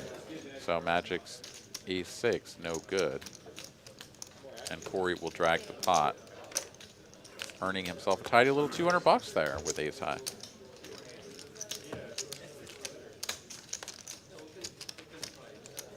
Baba Yaga says Dante's your brother from another mother. Right on, man. Time to peep the Joe Mixon situation, if you will. 37 yards and a touchdown. 9 minutes remaining in the second quarter. 10 fantasy points for that man. You run away again? Which is To straddle his hand down. pretty good. Let's see. Mr. Mixon, I think, has had... Yeah, the opening game against Pittsburgh, he put up 21 fantasy points. Grab a coffee. Hopefully you did. Largely because he had 7 receptions. And it is a PPR league. But my goodness, weeks 2 and 3, putting up 10 and 6 fantasy points respectively. So already matching week 2 in the first half, and with plenty of time left in the second quarter. So good things are happening for my running back, Mr. Joe Mixon. And boy, do I need it this week as well, because I'm up against the guy that is projected to win our league and is projected to put up a pile of points against me as well. So every point we get from Mixon is very welcome. Here we go, 4 ways to a flop. Queen high, Badoogie. Kyle flopping second pair and the best hand. 75. Dewey here, bottom pair, backdoor diamond. 1 overcard to the board. See if he wants to come along. He does with a flick of the wrist. Cameron here has a gut shot to the 7 high straight and backdoor clubs. He could go both ways here, call and raise. His hand is like sort of terrible, and if he raises here, right, like he could get a lot of better hands to fold. I mean, every hand is better than 5 high, but like, right, he can get a lot of reasonable hands to fold. Instead does just make the call in position. It is a 3 of diamonds, which improves Dewey to the backdoor diamond flush draw. Cam picks up a pair, and yeah, it feels kind of weird to turn your hand into a bluff now, even though your opponents have checked to you. But yeah, Cam is just going to check behind, realize his equity, and why not? Just running 3s. Cam can do no wrong here tonight as he wins if he plays. No real reason here for Kyle to bet. He would love to get the showdown with his 7. Dewey should feel similarly with his 4. And Cam, who just somehow runs out trips, is now going to go for value. And let's see what size he chooses. I think 175, 200. Seems like a reasonable size. You know, it's like, well, kind of go for this. Oh, he's going to go for the big overbet. Okay. So he's going to target like a weak queen that just feels like he's getting up to no good. Problem is that as soon as he prices out Kyle, Dewey is the only player left, and when Dewey doesn't bet in between on previous streets, like Dewey I think has like the worst hand here. We can see he does, and that sort of checks out with the story that's been told. And yeah, that's just not getting called by a 7. So I understand the idea there from Cam, and it's always right. Like we can understand from a little bit of theory work that when we have one of the best hands that we're ever going to have, we want to go big. We want to get maximum value, and then we pair that with the worst hands that we're ever going to have, and we go big as a bluff. So that makes sense from a theory standpoint, and certainly trip 3s here is going to be one of the best hands that he's going to have. But you have to also think about what your opponents are doing. Like, he got to play that entire hand in position, and it was just like weakness the whole way. Like, does anybody have a hand that can hero call you for 500 into a pot that's only got 3 in it? I don't think so. 25. I mean, we know that the answer is no, but I just don't think that. I don't think any of those players are just like checking down a queen that whole way. I think somebody's going to bet a queen at some point, and when they don't, it sort of caps them at maybe like pocket 8s or something like that. Pocket 9s. I mean, who knows? But yeah. 8 call. We have another big one, little one situation.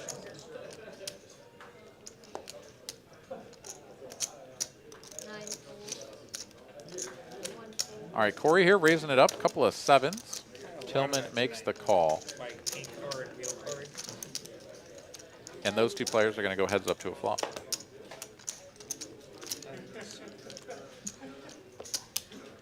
Combination of jack shit. King high Badoogie. Neither player connecting.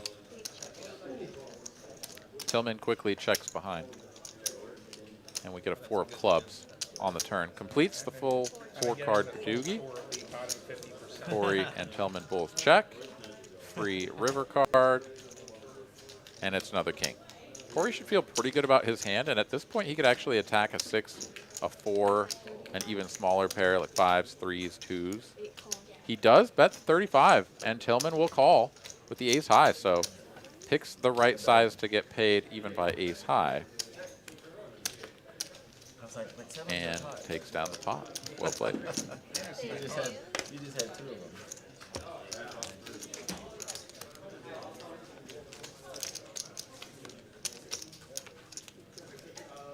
Been live for just about 2 hours here on TCH Live Thursday edition. I'm your host, Aaron McAvoy, each and every Thursday night. Tonight, we're doing a little 2-5 action. And at the halfway point of the show, thereabouts, do just want to remind you all that coming up in the early months of next year, we will be doing a TCH Live cruise, departing out of Galveston and cruising around out in the Gulf of Mexico, stopping at a couple of beautiful locations Jesse's coming in next out game. there, playing some poker on the high seas. It's going to be a fantastic time. I will be there. Some of the TCH staff, 7 fold. dealers and such will be there. I don't have the details on who everyone will be that will be out and about, but it's going to be a jolly good time. 9 You should come on out and hang out. The packages are still available. There's something like 30 cabins still available, but those will be getting snapped up over the next couple of months. So do want to book that if you are interested in coming. You can find out all the information on texascardhouse.com. There will be a banner at the top, probably a link, something like that, that you can click and get all the information. So if you wait, the number of cabins will dwindle, the prices will go up. That's just the nature of the business. So if you're thinking about going, lock yourself up a cabin now.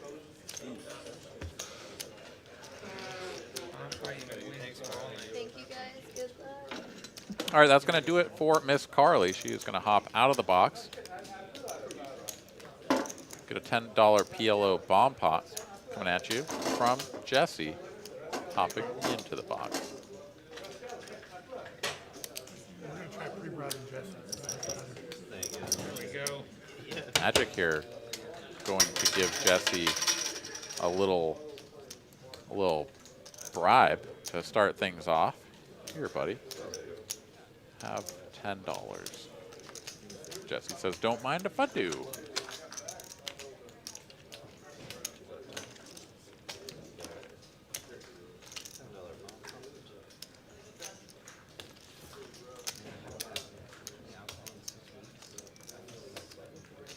All right, Kristen, we'll get another shot at glory as I throw my phone onto the floor in just about 4 minutes, 3 minutes or so. And we'll see if she can redeem herself and some of her dollary dues. It's fun though. You know what's hard is yeah. So like Saturday I go to the game. As Jesse has gotten himself fully situated, shuffled up the cards, and pitch them out as we once again have a few players sitting out. This time it looks like Corey and just Dewey. Okay.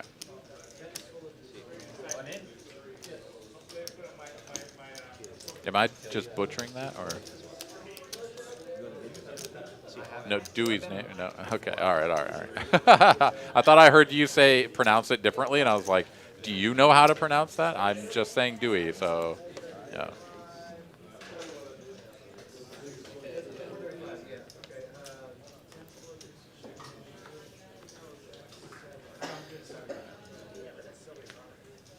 All right, onwards and upwards we go. Get all these cards scanned in here in a moment. And the flops flopped. The flops flopped. Ragnar says I'm going to have to get dressed up for formal night on the cruise. Is that a thing? I have never been on a cruise. I don't know how it all works, but is there always a formal night? If there is, then do cutoff shorts and a wife beater, does that qualify me for formal night? Top set here for Kyle on the bottom board also has the ace of diamonds and an overpair for the top board. Ace of diamonds, of course, not really doing anything other than giving him the opportunity to potentially represent some sort of flush later on down the line. Pot size bet of 80 from Kyle. Magic calls in between, and Will, who has flopped top boat on the top board and one pair on bottom, is going to pot this up again to 400.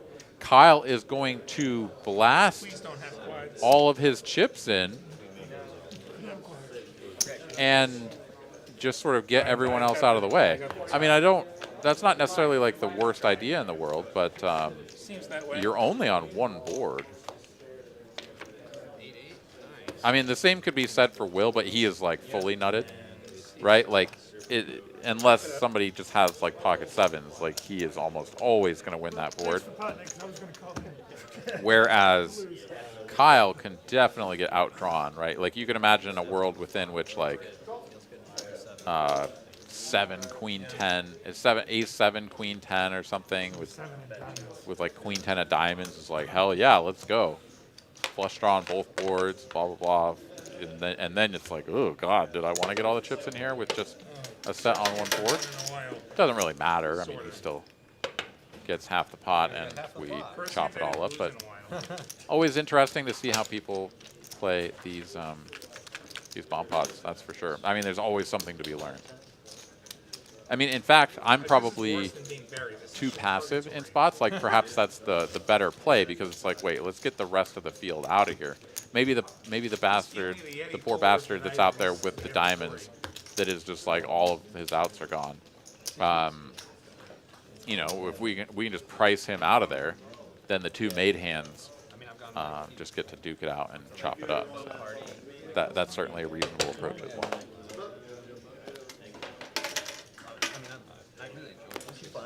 Jedi Master Ted says only if the wife beater is cut off too. Yeah, oh, absolutely. Whatever you're on a dial. Captain Underpair says is booked for the cruise but not doing formal. And Ragnar says you don't have to attend, but yes, every cruise has a formal night in the normal dinner dining hall. Is there a lunch dining hall and a breakfast dining hall? Only a dinner dining hall? Is that where we go? Okay. Ooh, that's the night they serve the lobster. Do we just share one lobster? Perhaps more than one. I kid, of course, but yeah, no. The cruise formality, the cruise functionality, the mechanics of these things are foreign to me. So I'll be a newbie. 9 high board here. Cameron. I mean, of course, flops top pair. TM will take a stab though. 75 bucks to go. Cam here, pretty easy call in position. Deuce of clubs on the turn. If you could have asked Cam What would you like to see on the turn? He would have said black deuce. He got another one on the river, too. After he checks behind on the turn, that's often a spot to go for a small probe. Charge your opponent's ace highs if they want to continue. Don't give them a free sort of equity check there on the end. But instead, TM will check once again. Oh, no, TM's on the button. What the hell am I talking about? Cam has just been checking first this whole way. Now he does probe the river with the 9, and TM looks him up with the ace high. That is no good. You know, there should be a stat that is like, you know, we've got like VPIP, we've got aggression frequency, we've got these things. It's like, It's not like yeah. if you, what's the number of hands that you played, or what's the number of hands that you won in relation to the hands that you VPIP'd? That's what I want to know, because I feel like Cam would be at 100%. If he's played a hand, he's freaking won it. Like, I just pretty much bar none. What the hell? Will the Knit here, 3.7% RFI. Magic sitting on the same number. It's not a lot of raising from those two gentlemen. Left 25. 8 fold. 8 fold. Oh, well, I'm looking at it now. Jedi Master Ted says, I know how cruises work. I saw Titanic. Everybody has fun, and they have an affair, and then they all die a freezing cold death. Well, if that's the way it works out, the last stop, I'm just gonna get off. I'm gonna hang out on the beach. It's gonna be really tough to freeze to death in the Gulf, I think, even in March, where it'll be slightly cooler than at the other times of the year. Pair here for Magic. Effective second pair. Tillman has the best hand, though, and will snap call with this C-bet of 150. It's about 700 in the middle. Another overcard to the board from both players, for both players. Tillman will just sort of reach for chips and gets them just barely placed across the line, the imaginary line, and wins the pot.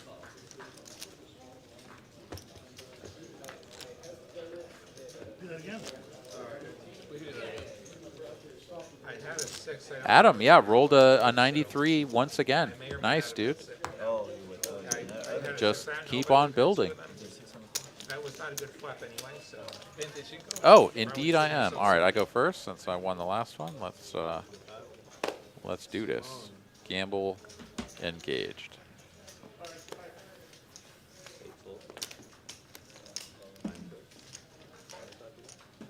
Yeah, we might run into an oil rig. That is true.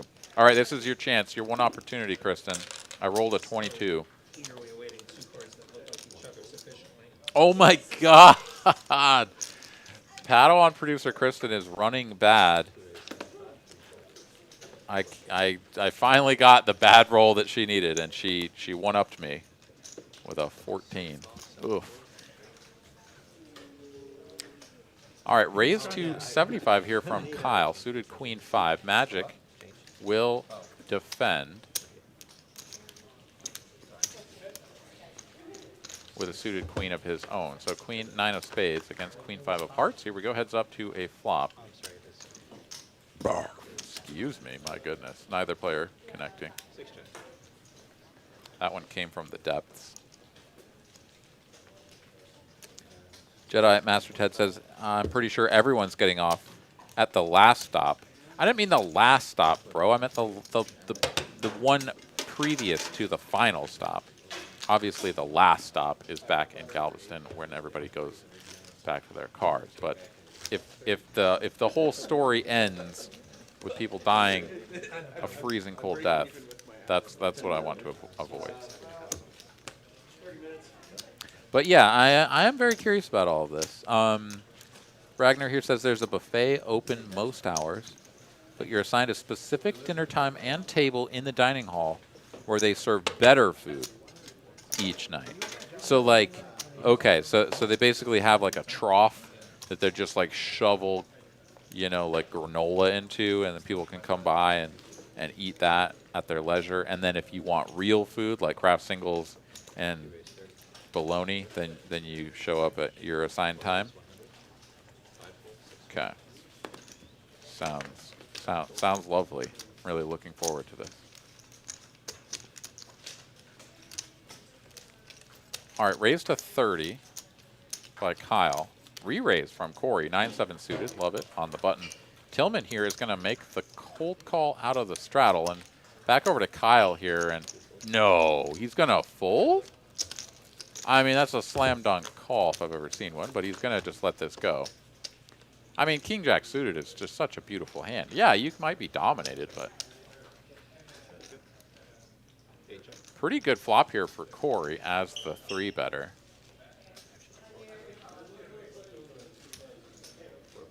Checks to him, and he is going to c-bet small.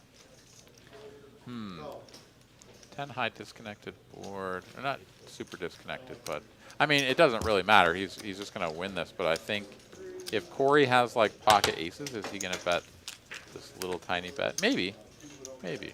Yeah. No, that actually seemed pretty reasonable. So, okay. Takes it down. As we look at the net earnings there, Cam up the most, 2.5K in the positive. Kyle not too far behind, up just about 2K. Corey and Tillman also in the green / black. Everybody else stuck. Dewey and Magic the most. Yeah, I am looking forward to this cruise though. Like, I don't know, it just seems like it's going to be fun. We're going to get to play poker on a big boat, ship, whatever, out in the ocean, in the Gulf where it's just like beautiful. It's not going to maybe be like too stifling hot because it's going to be March, right? So it'll be warm, but it won't be just like deathly to be out on the deck. I'm sure they've got all kinds of like cool shit to do. Like we can like throw like bags and drink. The drinking situation is the thing that I've heard the most about, like I know the most about just from secondhand information. As Will the Knit is just going to ship this. This is a raise to 40 and a call from Tillman. And Will is going to rip this in. Yeah, TM is like, yeah, no, I don't belong in here anymore. I know. And Will just gets to take this down with the ace high. Did have the best hand. But yeah, so I mean, I feel like they just, yeah, they like cattle brand you with the appropriate like drink level that you get. There's like top shelf, mid shelf, bottom shelf, and then like you're drinking just the leftovers from the bar man that just like wrings out the rag. You know, like those are your tiers of drinks. And you know, I say cattle brand, but I mean, I guess it's what is it, a wristband? Do they really trust us to not cheat with the wristband situation, or is it microchip? How does that work?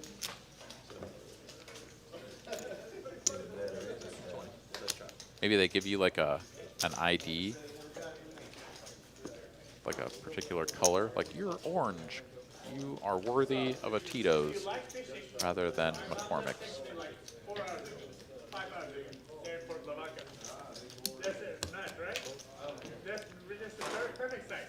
Jedi Master Ted says 9 out of 10 on the Panera Bread mac and cheese. Okay, nice.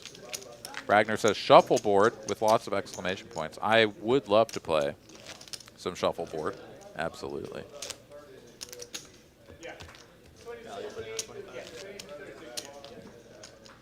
Joe T says it's on your room card. Okay, room card. That makes sense. Yeah, I felt like it had to be some sort of card rather than a wristband. Because it's just way too easy to just like bring a bunch of different colored like wristbands, or I mean, obviously maybe they have their own branded ones or something, but you just like take one off, or somebody would quote unquote lose theirs, you know. Give it to their buddy, you have to go get another one. drink Grey Goose for the rest of the week.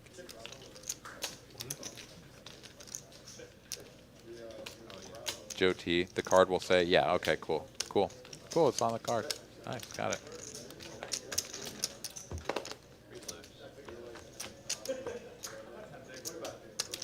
Whoa, interesting, okay. No, I'm looking forward to it. This is going to be great. All right, Corey has absolutely destroyed this flop. Kyle and TM are in here just for, you know, this is like when they get the prize fighter who's like 30-0 and they just need to fill some space. They're like, all right, let's put him up against this guy. He's like a, you know, he's like a retired vet with one arm. You know, he fought in World War II, and you know, he's like partially blind, and just put him in the ring and just beat up on him for a little while. Well, I take it all back. TM is putting up a fight. He's not going to win, but he is putting up a fight. He's made it to round 2. Checks it over. Corey here, who literally cannot lose this hand, and will not because there's no folding when you have a hand like this, is just going to decide how much he wants to bet to try to get TM to call with what would presumably be like a 6 or maybe some middling pocket pair. Gonna bet 300 here, and TM, I mean, he doesn't have a heart, which is good for him in terms of bluff catching. Bad for him in terms of actually thinking that his hand could be best and putting another 300 bucks in here. He's gonna take a peek at his hand and set those 2 cards aside, perhaps indicating that he is indeed going to make another call. Ooh, the hesitation reach. Oh no. Yeah, you need to fold. Okay, good. Correct decision making there. TM sort of exhibiting a little bit too much about how weak his hand was. Had he reached for the calling chips after all. Once again, looking at the stacks and the earnings. TM inching a little bit further down after that last hand.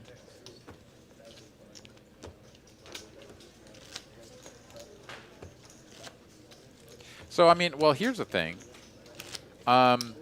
Let's say that I have the top tier drink level where, like, you know, I'm like, just shower me with, well, I mean, what is the top level anyways? Is it literally, is it like Grey Goose and that kind of stuff that's really, to me, that's not like that extravagant?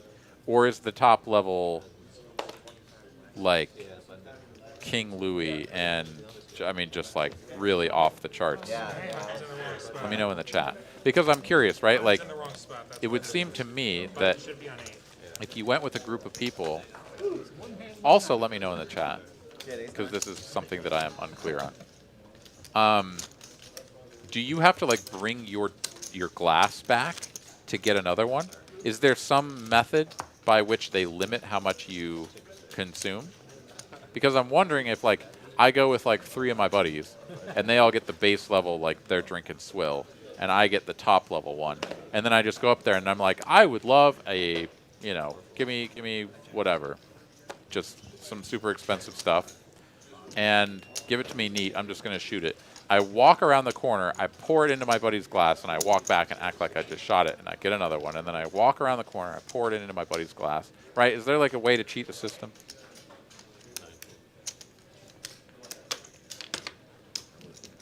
Not that anybody would do that. I mean, that's just amoral. But I'm curious. This is where my brain goes. My brain immediately goes to like, so what are we working with here? What are the rules? How do we get around them? Kyle here, once again, folding a hand that I think has enough value to see a flop. I mean, he closes the action, ace-8 suited. You're always drawing to the nuts. Would have flopped best here. As it stands, Magic has the best of it with the queen high diamond draw. He bets 75 here for just about half pot. And TM, yeah, he's got no reason to continue and will let it go. Oh, here we go. Okay, Ragnar's got the, he's got the info. Drink packages are usually a number of drinks per day, not quality. Oh, shit. Usually shelf level alcohol. There are bars with nicer drinks, but they're usually going to cost you extra. See, so, okay, so perhaps different cruises do it differently, but I have definitely been under the impression from secondhand information that this is like an all-you-can-drink inclusive thing. And it's just a tier level of what you can get. But then it's like, dude, are you like a full-blown alcoholic? Like your liver is just like hardened in the trenches. You can put down like half a bottle of Grey Goose. Like, get after it, man. It's all you. Or this situation, I mean, this is like a punch card thing. I mean, a punch card thing seems like, why would you even have like McCormick's on board if everybody's just like, I can drink the most expensive thing, but I only get 4 of them? Well, give me the Grey Goose. Like, nobody's gonna drink, you know, McCormick, Skull, whatever. I feel like there has to be a tier system so that you can actually have your handle of Skull on board and get some value out of it. All right, we got Ace King in here calling the 160 that TM made it with his Ace King. Will here has to decide what he wants to do with his pocket sixes. He's in sort of a dream scenario up against 2 players with Ace King, only 600 behind, but he's only got 25 invested.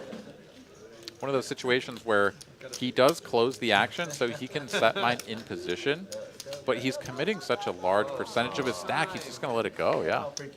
I mean, I think that's sort of like a spot where you squint at it and you're like, I guess this is like jam or fold. Had he known what he was up against, he would have snap jammed all of his chips in the middle. But as it stands now, here we got a queen high board Badoogie, and it's just, oh my god, I was going to say the more aggressive player is going to win this one. I assumed that was TM as he bet this flop, and Dewey piles all of his chips in here.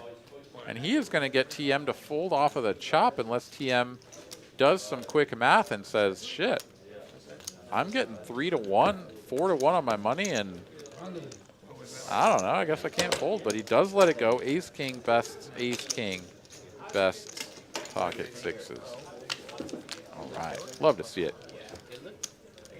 Adam here, scratching at his neck, like, oh man, kind of nice to gamble it all. Okay, here we go. Jedi Master Ted, that's only as amoral as sneaking a Milk Duds into the theater? No, absolutely not. Sneaking a Milk Duds into the theater didn't actually take anything from the theater, whereas going and pouring your drinks into your buddy's glass and then going back for more, that's actually taking from them. So I would argue that there's a substantial difference in morality between those two. BB here says, I did a drink package, got my family drinks, it was fine. So many people getting drinks, buying drinks, whatever, you only get like 17 on Carnival and are limited within reason. I don't like anybody having the right to like sort of limit me within their reason. If I'm gonna buy like a drink package, to me it's either like give me a punch card and I know how many I've got, or like I can have as many as I want. Like maybe if I'm like throwing up on the bar and blacking out, like that's within reason. Like okay, but that needs to be defined to me.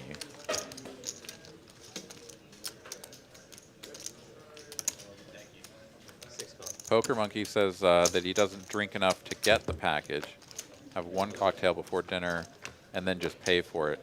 Okay, yeah, I mean, it depends on your vibe, right? Like, some people are going on the cruise and they're like, dude, I'm literally like, no work, no kids, no pets, whatever, for like a week. I'm getting shitty at least a couple nights on this trip, and that involves me putting this drink package to work. Other people, of course, are a little bit more reserved about it. Will, not reserved at all about getting all of his chips in here with the top pair and gut shot to the king high straight. Everybody else gets out of the way, and he will take this one down. But okay, Ragnar here says the alcohol is usually not as bad as McCormick's. It's more like Jim Beam, Jack Daniels, and Tito's.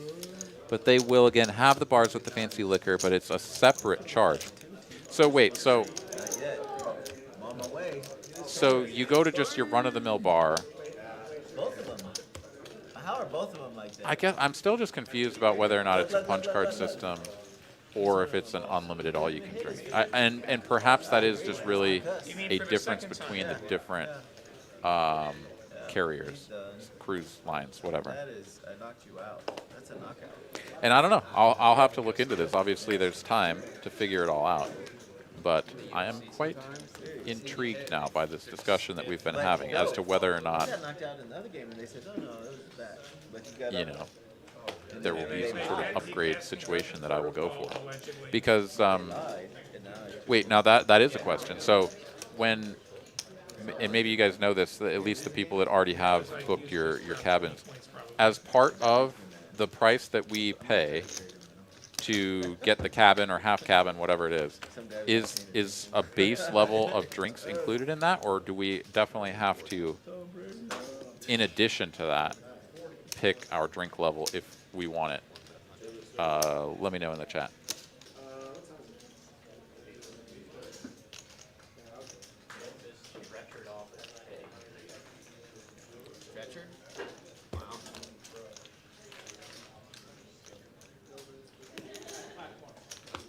Okay.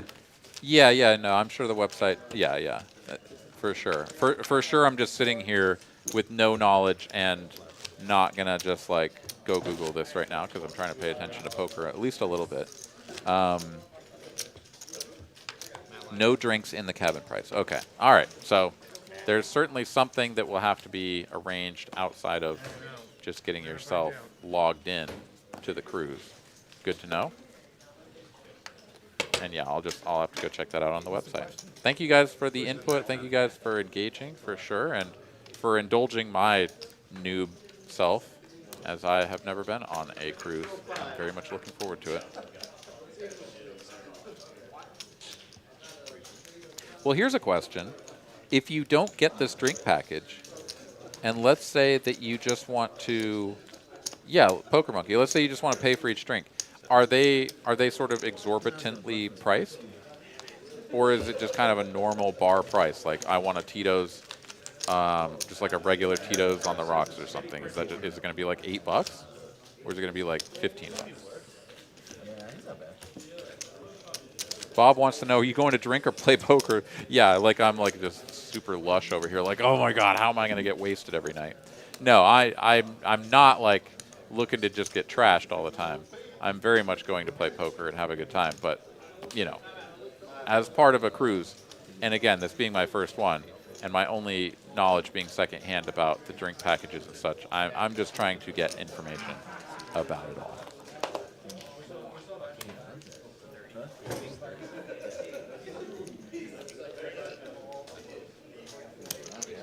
Overpriced and underpoured. BYOB faux show. Wait a minute. That brings in a whole nother level as we go 3 players to a flop, 2 of whom are repping spades. No spades in sight. Comes 9, not 9 high, but king high with a 9. Doug will make the best hand bet and just win. Wait, can you just like roll in with a suitcase full of booze and no questions asked? Oh no, they check hard for people sneaking alcohol onto the ship. Wait, do they search your bag? No, he's not moving anything. Like if I show up, I'm sure everyone's allotted like a carry-on size or whatever, right? I'm sure there's limits to how much gear you can bring, because it's limited space and whatever. But what do they make you open your bag? Like if I roll in with just like a suitcase and a backpack, are they going to go through it and see if I'm, you know, smuggling some beverages? I mean, that seems a little bit intrusive, quite honestly. Yeah, Ragnar. I mean, of course the drinks are a big revenue source, but I mean,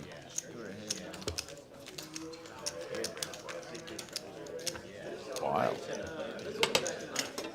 They search you. Metal detectors and X-rays. Oh, okay. Wait, well, Brain Freeze is saying buy a camel pack, a camelback or whatever, fill it with whatever.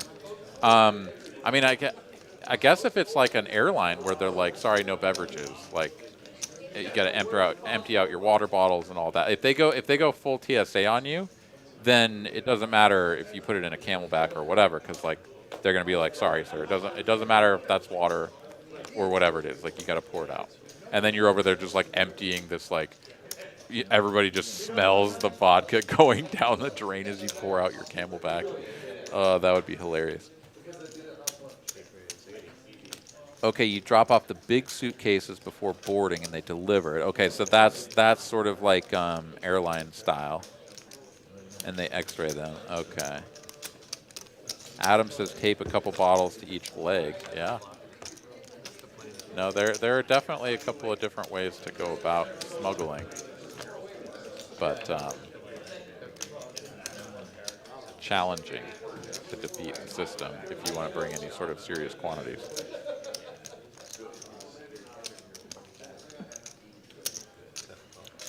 Just like put on a fat suit, you know, and like act like you weigh twice your mass. And it's just all booze, like a fat suit full of vodka. It's just like shuffle onto the ship in like your Jabba outfit, your Jabba costume, and then post up like outside of the cabins. It's like, hey buddy, psst, you want some juice at a discounted rate? Yeah. Sling a few hundred pounds of vodka at like $7 instead of 10 or whatever. Just make a killing. That'd be amazing. Oh wow, yeah. I guess I didn't even think about that, Ragnar. If you buy alcohol at the shore stops, they hold it from you.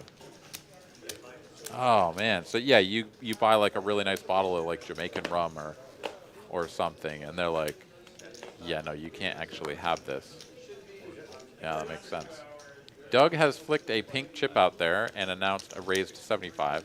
He has plenty of green chips lurking in his stack, but you know what you do when you're Doug.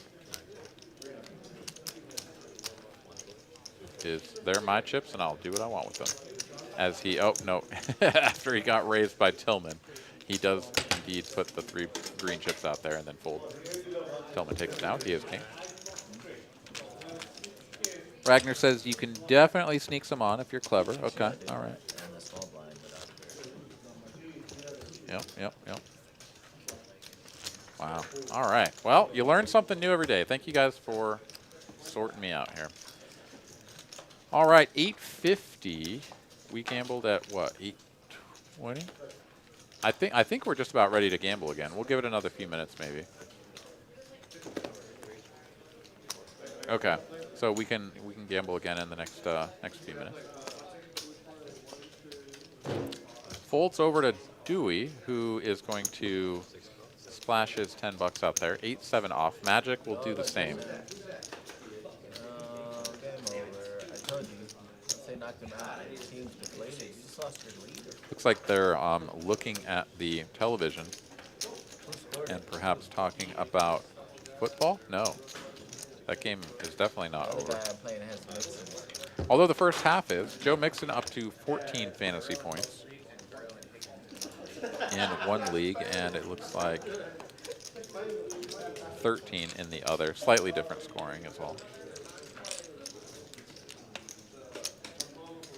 14-12 against Miami at the half. All right. I'll take it. Would love to see that number double. Get up to 25 or so. Kyle here going to raise it up to 80, and TM has sort of gotten into some spots like this before with the disconnected Broadway card. Of course, he has flopped top trips, and I am just now looking at the flop. Kyle will get counterfeit here on the end, which is good for him to not put more chips in the middle, bad for him in his mind. TM here, unfortunately enough for him, is going to go ahead and bet now. Whereas he would have perhaps been better served checking and allowing Kyle to be like, frick, now I have 6 high. Better bluff at this. As it stands, facing a bet of 250, it's easy to fold 6 high. And TM will make no additional money. Tough to get paid there. When it comes running 7s, like, I guess you just somehow hope that your opponent is Cam and he has a 7 and just runs it out, but yeah.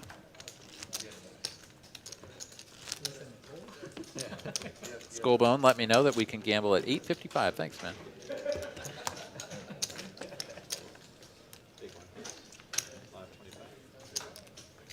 Adam getting frisky here, trying to gamble half of his points. But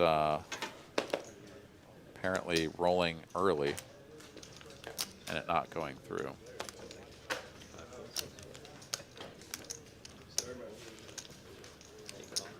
Tillman gonna limp. King 7 suited. William.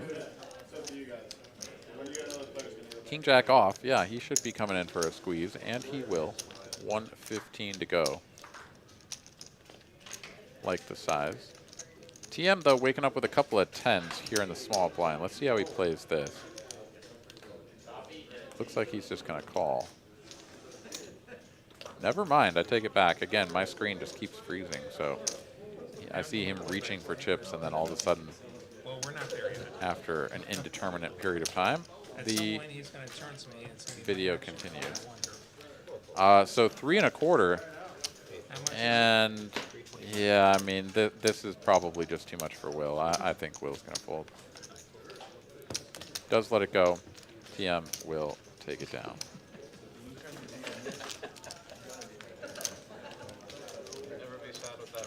Adam, yeah, punting You want off action? 26 points. Getting a little big for your britches there, buddy. Thought it was betting 10 every once in a while, and now it's 26. Bam! Streamlabs slaps you down for your insolence. Folding is an action, to be fair. I kid, of course, Sort of action. but seriously.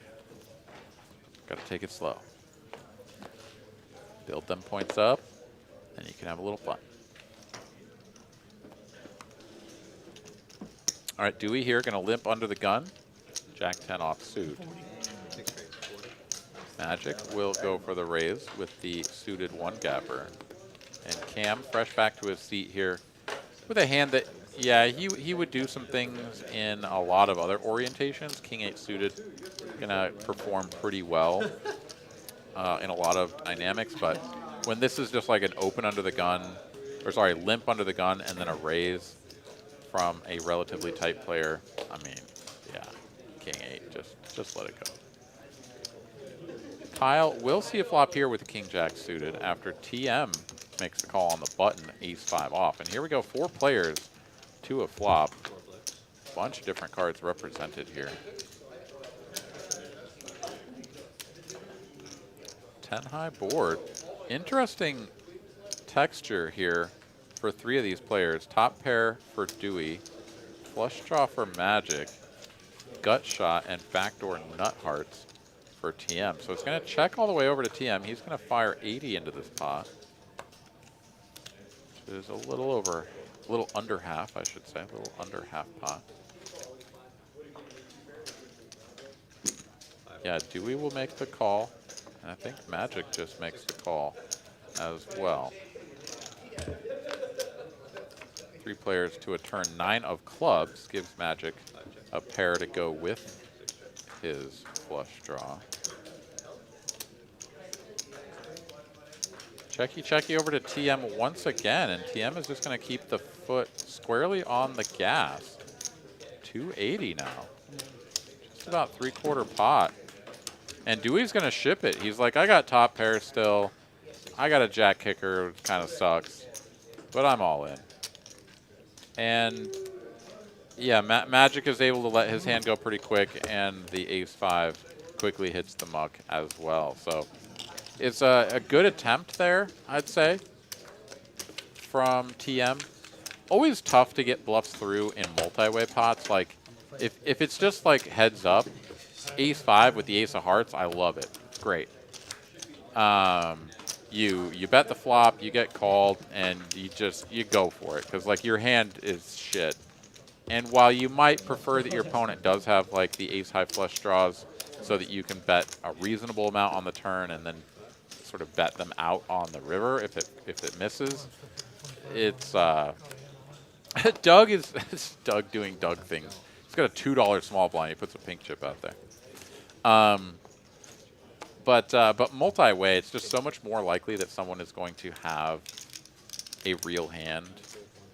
That that something like ace 5 with the ace of hearts betting the flop, sure, get called in 2 spots, okay, and then just like a pretty bricky turn. I don't know. That's where I'm gonna just take my showdown, or rather take my free river card. And like if a heart peels and it goes check check, like go ahead and rep the flush. Like it's totally reasonable to check behind with a flush draw. If you hit an ace, like check check, bet your ace. But like you hit your gut shot, you go for value. The rest of it, check check to you. You can sort of make up your mind. But you're just always in position. Betting there, getting re-raised all in. Yeah, it just sucks. Just sucks. 50% of shoulders. All right. Yeah, save you all that money. You should do that anyway every day. Nice roll poker monkey. Let's go.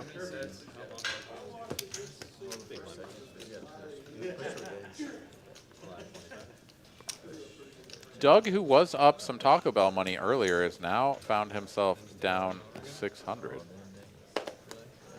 Magic stuck the most, just about 2K. TM down 1.3K. Dewey stuck not quite 1,000. After winning that last hand, it did improve his standing a fair bit, as he had been felted twice prior to that. Oh, we'd better do a gamble. Once again, I won. I'll go first.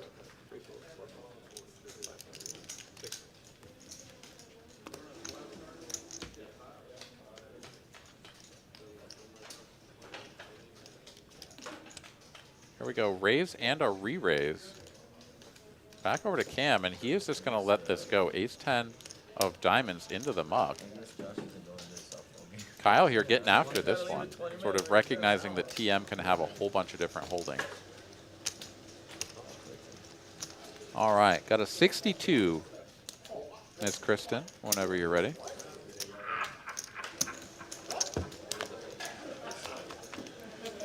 JTM New York coming on in, scooping away the 56,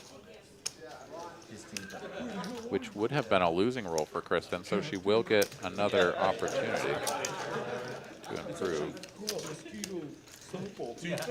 Jack high board, couple of hearts out here.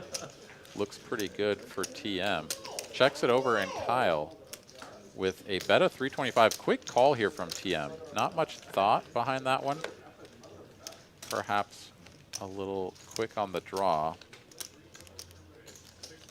9 of clubs now on the turn. TM checks it over once again. Kyle here turns a gut shot to the nuts.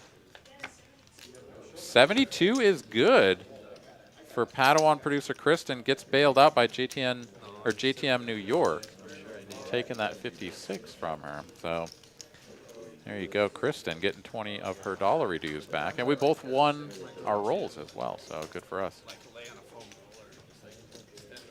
All right, checky on the turn. Kyle takes the free river card. It does not improve his hand. I do think that was the correct move.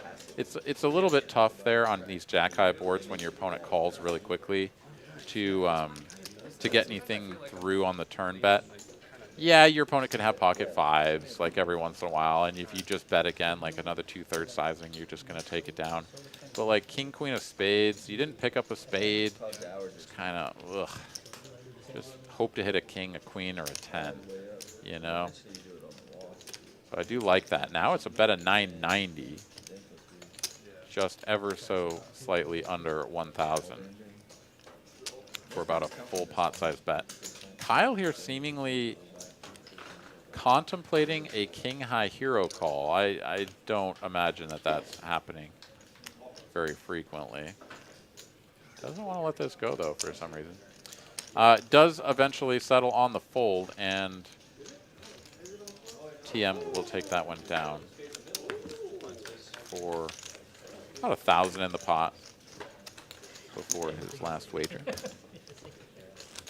Goldbone wants a toppy. Can do that for you. What was the bet on the flop? Your double straddle. Oh,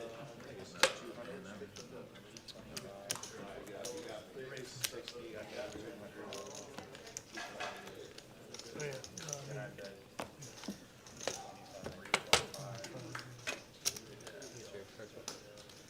They did scam. Womp there, Ragnar. I was looking at that screen. Maybe it changed its mind for a moment. All right, $10 straddle.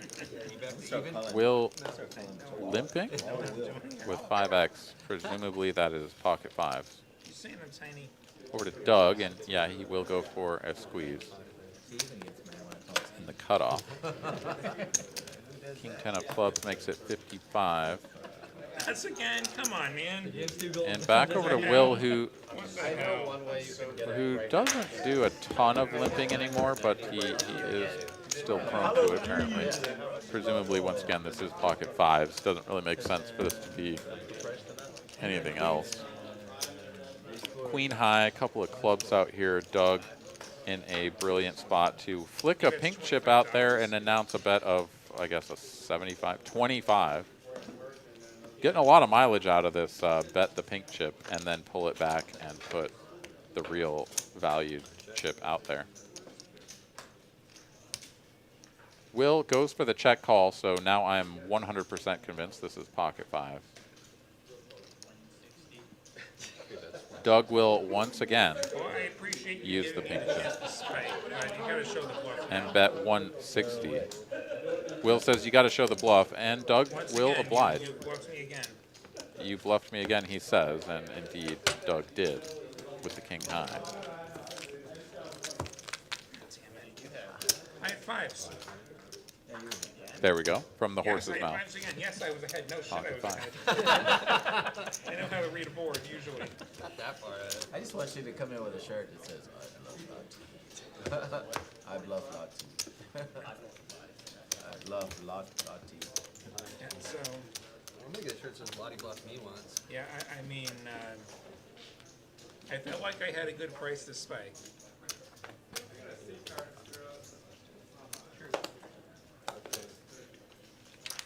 Appreciate those kind words, Captain Under Pairs. Especially if you're still betting that. If And it turns at Skullbone five as instead of well. six. Yeah, no, I'm always happy to hear from folks about how my commentary, my analysis is helpful to them. And so yeah, absolutely appreciate you guys saying that. And you know, I mean, if I can impart just a little bit of my understanding of this game to others and do it in an enjoyable and entertaining way, then my job here is done. Ace King versus Queens. Let's see how many chips go in the middle here pre-flop. Raise and a re-raise. Here we go, 320 to go now, and it's back over to Doug as my camera has gone fuzzy and frozen. Doug here, deciding how he wants to play this. This is an early position raise from one of the more aggressive players at the table, and Doug is one of the deeper stacks as well. He is going to make the call. I think this is perfectly reasonable. And playing in position, you can do a lot more calling with hands a lot less valuable than Ace King. Really unfortunate flop here for Doug, as he does flop top pair, top kicker, backdoor spade flush draw, but TM has flopped second set. Quickly leads out for 2 1/4. Doug with no other option than to call. Here we go, to a turn. It is a 10 of spades. Doug going from just about 10% equity all the way up to 34%. We can see he can now hit any spade or any jack to improve to the best hand. TM here will continue betting, but for a very modest size. 475 here. Trouble with the stream is people can see. And I think this is the correct size. It's a little over 1/3. Cooler it again. Sorry, a little over 1/2. A little under 1/2. Yeah, so under 1/2, over 1/3. 40%, whatever. Which is going to put Doug in a spot where, oh, wow, Doug is going to ship this. Yeah, TM can't fold, and quickly does make the call. Here we go to a river. Run it one time, I presume. Grip it, rip it. Let's see. Can Doug get bailed out? On the end, he can. 3 of spades. Straight out of space. And Doug, who got flopped into the basement on just about 10% equity, goes runner, runner, spades to get bailed out, get the massive double up through TM. And that will put Doug at pole position for biggest chip stack, as Jesse will now do his due diligence, counting down the stacks, pay that man his money. And as we've got just a little bit of time here, Jesse has pretty much already figured this out. But I'm going to run to the restroom real quick. I'll be right back momentarily.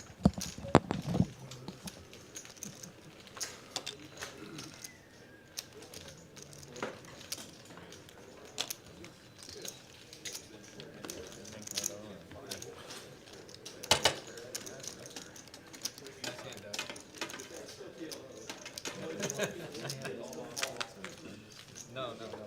Ace king with one. No, we only have one spade. You only had one spade.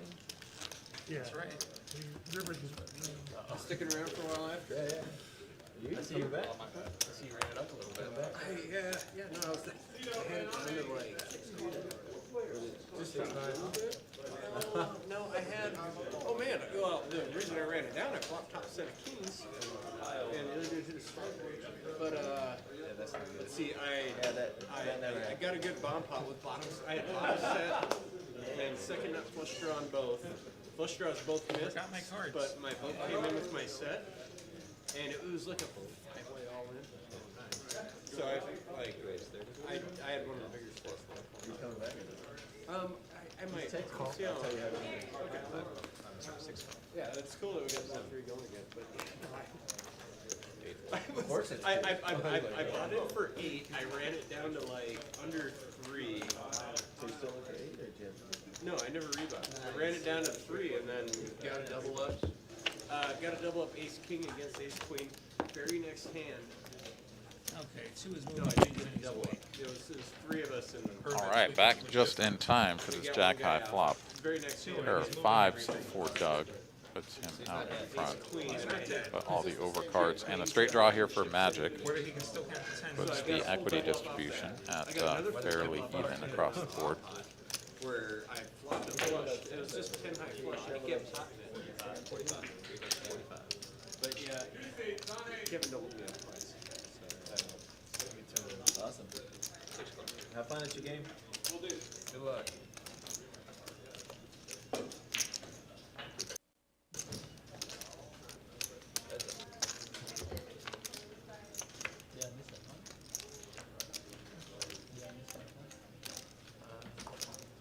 Heads up between Doug and Magic to the turn gives Doug 2 pair now.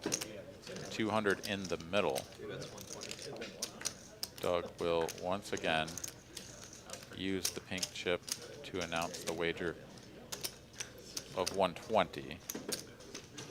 Magic here not going anywhere. He's got a double gutty now. Needs a 7 or a 10. So he will make the call. Queen on the end, no good. But for him, he may just actually believe that he has somehow sucked out on Doug. I think Doug here can go for a chunky bet, sort of make it look like he's missed one of the many draws that are out there. I mean, 195? 195. Call. 195. Oh, this is yeah, this is a tiny bet. Still looking to get called perhaps by just a jack, something like Jack 10 or King Jack. Didn't want to bet too much and scare that hand away. Understandably so, as it is tough for Magic to have a queen. And so Doug will get paid his money and move even further up the line there. We can see that he is not the most winning of players here, as that honor still belongs to Cameron. However, he does have the largest stack, up at 5,500. Corey and Cameron not too far behind.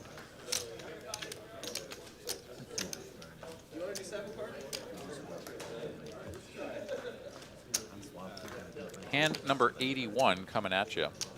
$10 PLO bomb pot. Don't mind if I do.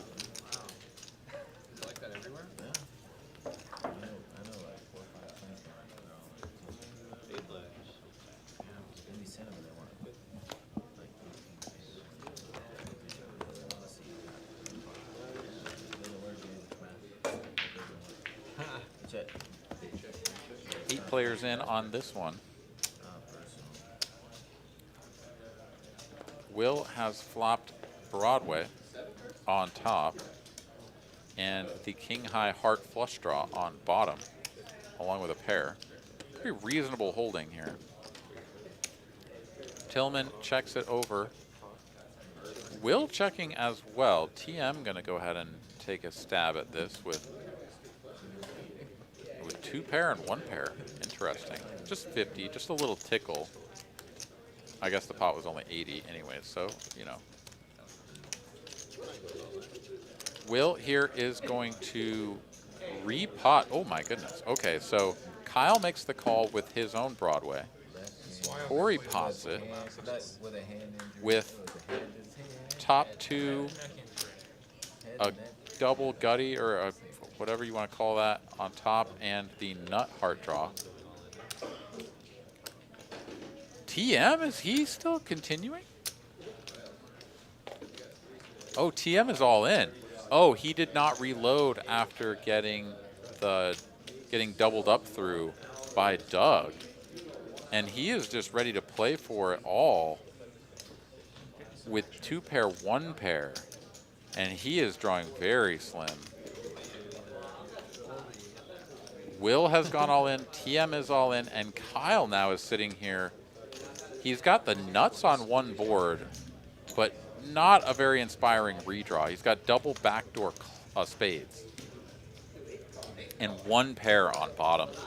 He is going to make this call, though. Oof.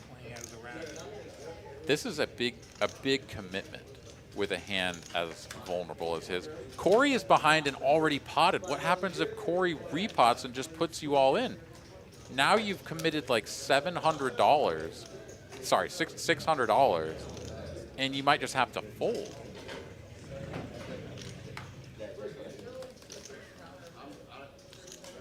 I mean, because calling there feels bad.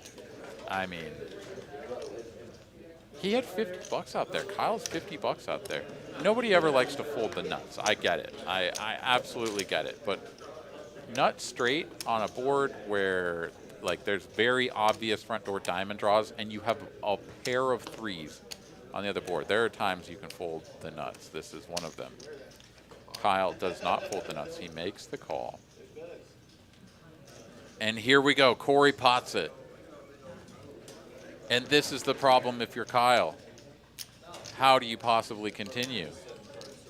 Do you just grab right a hold of your manhood and jump across the line and say, this is the hill I die on? Or do you kiss those $620 dues goodbye? That is the question. Also, just, I mean, you could just be getting quartered, I right? feel like I'm free rolled here. Kyle's going to go with this? I think he did. I think he's going with it. All right, Kyle is in. Kyle is, Queen with whew. hearts.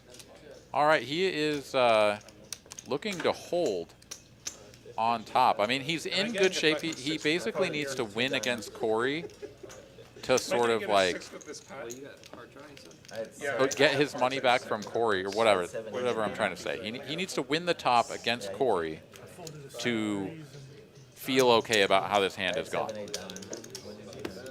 Corey, though, in a very real place of finding a way to defeat I forgot that one.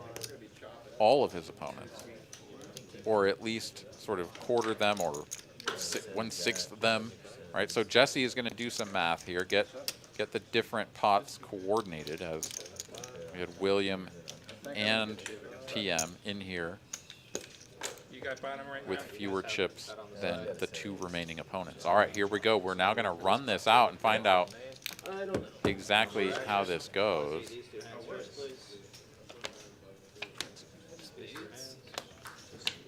A couple of 8s on the turns here. Oh, no. Queen high straight, no good for Corey on top. See if I... And does not improve to a full house or a flush. Here we go, 5 and a king. And sure enough, so Corey here, Oh, wow. I got a good chunk of this here. what does he even have on the bottom? I mean, he's getting scooped. He's getting scooped by Kyle. Kyle with the pair of 3s and kings. Yeah, because, I mean, Corey's in here with a whole lot of not much on bottom. I mean, he got king turned three. He's got king three a for 2. wrap, but doesn't get there. I mean, wow. Kyle is going to absolutely dominate this pot somehow. And here I am saying, my God, I'm terrified for the man, I'm getting 3/4 of this side. for what he's gotten himself into. And instead, he's going to get a full double up, Straight kings and fours. minus a little bit of change that's going to go the way of Mr. Will Lahti. Are you happy yet? Will Lahti is going to get a quarter of the top board and win the bottom. So he's going to get 3/4 of the money that he's in for, the main pot, I'm not that happy. I'm only as getting he a was quarter. the It's got 10. effective stack between all of these players. So this has worked out really well for Lahti. That's going to chip him up a bit. And wait, TM has kings and 10s. So no, so Lottie's getting quartered. TM is going to win the bottom outright with kings and 10s. A quarter of a four-way. Good Lord, this was just confusing me as all hell. No, nobody has diamonds. Nobody I who had made it. 7. Kyle the big winner. I mean, basically that's what it comes down to. Kyle is the big winner, I think of getting Corey the big 3/4 of this one. loser. I got king 4. as he loses to everyone on both boards. And Will gets a little piece, TM gets a little piece, and then that'll be the end of that. My goodness. Will here, standing at attention, making sure And there that I Jesse just- does I the right see thing. king 10 on the bottom. And then we quarter the top. Okay, so Will was the, yeah, Will had a little bit more than TM. I thought it was the other way around. TM was in for 500 or something. Whatever that was. Yeah, okay. It's all clear to me now. Yeah, All right, so unfortunately, here I we wasn't go. working We'll go hard. ahead and get the main pot Well, he had a better heart. sorted out. 2 hearts. Half of that going to TM, which is going to be a nice good chunk of change here, considering he started the hand with nowhere near 1,000. And then the remaining chips are going to be chopped up between Will, I bricked whatever would have helped me then. Kyle. think I still have All right, there we go. There you have it. Too many trip boards. Yeah, 4 would have been nice. Or queen. Yeah, you think the queen was still good? Yeah. All right, time to chop it up. Jesse doing God's work here, as I do not envy his position, making 4 different pots correct, or whatever it was, three different pots correct. Padawan producer Kristen over here is like, it's only 3. Well, she's a dealer and she does this all the time. I just sit on the other side of the fence. So. Ragnar here says, the real thing I want to check out before the cruise is the onshore excursions. Lots of fun opportunities for snorkeling, scuba, zipline adventures, etc. No, that's absolutely true. That I need to look into all of the extras as far as adventures. I'm pretty good about making my own adventures as well, just like getting off on a shore leave and just like going and finding stuff to do without it being like, oh, you're gonna, you know, go zip lining, which is all fine. You know, that's fine too. But I don't know. I may do some of that. I may do some organic adventuring, if you know what I You mean. got all the, Go out you got my little money. find some stuff that is off the Well, I beaten got path. 3/4 of a $75 side pot. And But it'll be cool, you know. I mean, there'll be a wide demographic of folks on board for this. There will be some people that are gonna walk the road less traveled, and those that like to stick with the structured plans. And everybody will sort of filter into little groups and stuff. I'm sure we'll all make new friends, get to know some new folks, some new faces. It's gonna be a great time. And of course, there'll be tons of poker. Not exactly sure what we'll be playing, but there will be cash games, there will be tournaments, I imagine. I'm very much looking forward to it. All right, 3 players to a flop. Queen high, Tillman and Doug connecting in a reasonable way. Yeah, like I was. Checks I was all the way surprised through I for was some even getting reason. a quarter. I thought I was going to get a 6. 3 of hearts We've had here. that Good before. though. You have a straight and then plus one. Tillman's still checking, Unfortunately, trapping the with bottom, his which, top. I think I was against better hearts actually. Giving TM the opportunity to bluff, and he will take it. Puts 125 out there. And Doug, who is trapping in his own right, who had not bet the flop, is going to go for the raise now. And let's see how Tillman responds to this. His hand is super under rep. Yeah, he is just going to make this call very quickly. TM is like, oh, I'm the guy that doesn't have anything here. Cool. Good of you guys to keep checking until I bet. Yeah, a bunch of jag-offs. Tillman will check in now. Doug will be happy to take his showdown, but he'll be like, oh, Jesus, how did you have that? Tillman will drag the pot $1,130. Tricky trapping. Ragnar says, tournament schedule already posted for the cruise. Man, you guys are on top of this shit. Michael Howard says, didn't Corey win the bottom board with a straight? No, there were no straights available. It was like Queen 10-8 out there. So, or sorry, King 10-8. So no straights available. I had that the other day on bump pots. I would have scooped like 3 of them, but I put it on the flop and I was like, oh. Because same thing, they were so aggressive at the beginning and I didn't catch up till later. Okay, good information there, Ragnar. Thank you guys. And Captain Underpairs. Thank you guys very much for sharing that. A couple of black cowboys here for Magic. Raise this up 40 to go. Kyle looks to be defending his straddle, and he will.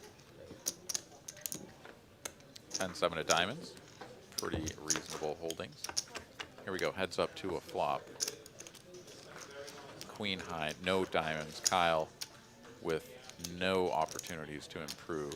Magic will take a stab at this for 50 and just take it down. All right, going to take a peek back at the old fake football team. See how Joe Mixon is doing. 47 yards and a touchdown as we are most of the way through the 3rd quarter. Not terrible, but always love to see more points being scored. Perhaps another rushing touchdown. Mr. Mixon, what do you say?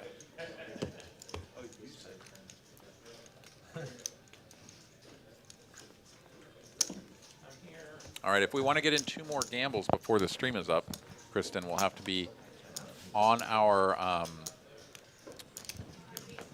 game. So we've got 3 minutes until we can gamble again.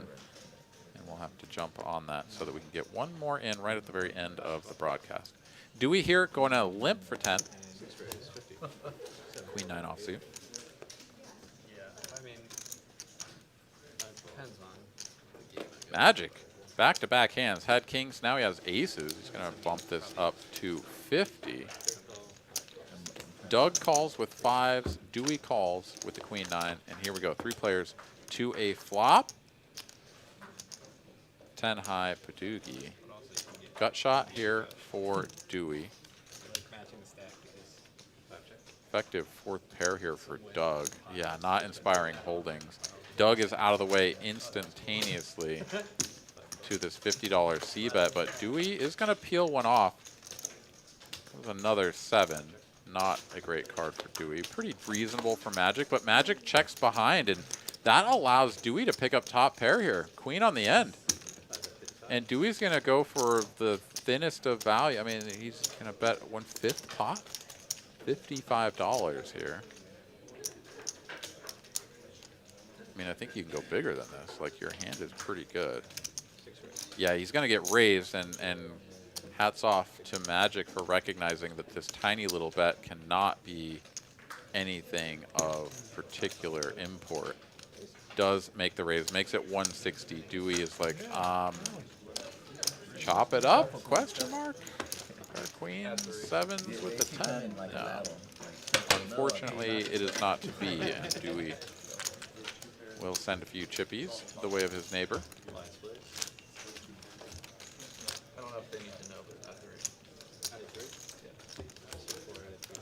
Very cool. All right, so satellites into the main $400 buy-in. Cool. All right, this is awesome. Man, you know, we just need a big turnout. We just need a bunch of you folks to come on out, join us on the cruise, sell out all of our cabins, and then just have a blast for a week. Playing poker, checking out the local stops, and getting ourselves into some trouble, you know? I mean, that's what it's all about. You're out there for a week. You got nothing going on, no kids, no family, no pets. Time to get into some trouble. All right, TM here has played these sorts of spots passively up until now. He will no longer. He is going to squeeze to 270. I like this. I think things would have worked out even better for himself had he taken this line earlier in the night as well. Sure enough, Cam is going to have to release the middling suited connectors. Tillman, the only man left standing, ace-9 of hearts, not an inspiring hand. But against TM, he says, you know what? TM can have worse. Pot size bet remaining if your TM comes 8 high and Tillman checks it over. TM here is all in, and that's going to get the job done. Tillman out of the way, and nicely done there for TM. And this is just, I mean, of course, you can always have the situation go the opposite, where it's like, well, this is a hand that you would normally 3-bet, and you did, and then things went completely, like, upside down. Whereas if you had just flat called, like, you somehow would have gotten out losing less. But by and large, I think that the game of poker rewards you for taking the better action, taking the more appropriate actions. And calling to play sort of like a tricky, trappy, like underrepresented hand, and just then trying to navigate the rest of the pot when you don't have the betting lead, you haven't defined your range well, you have no idea what your opponent can have because they can have everything. Like, you can wind up sort of crippling yourself. And just 3-betting appropriately, just picking your spots and going for them and feeling confident in your ability to navigate as the betting lead, the betting leader, the better, it can just be so much more empowering than having a tricky trapped hand. So anyways, just the tip here with AA Ron. A couple of players with suited King 10.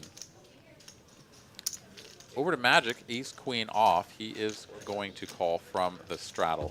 Another spot where you could have squeezed, but does just make the call. Tillman finds his way in there as well. And here we go between Will the Nit and TM. It's top pair 10 kicker.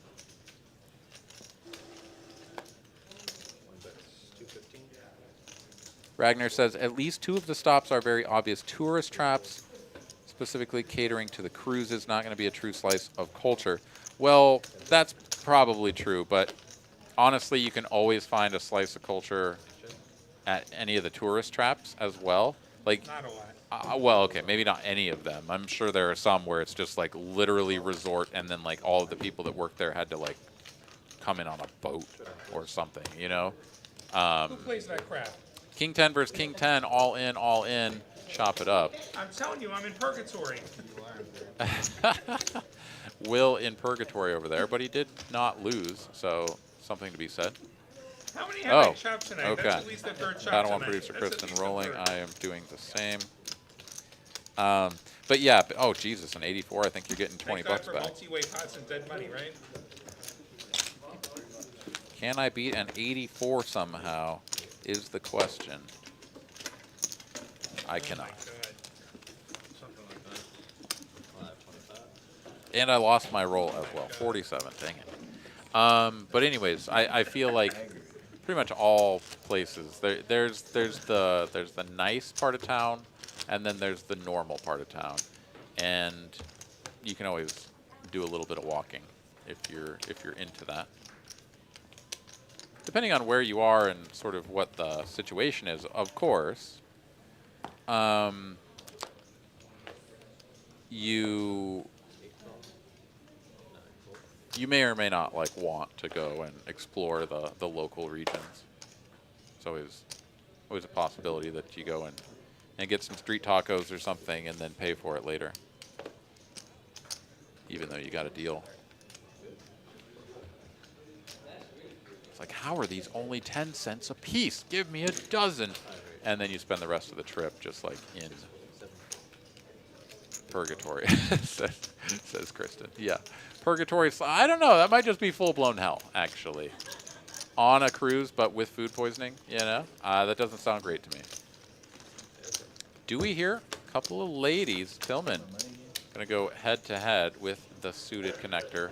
Flops, top pair, and an up and down straight draw. This could be fireworks.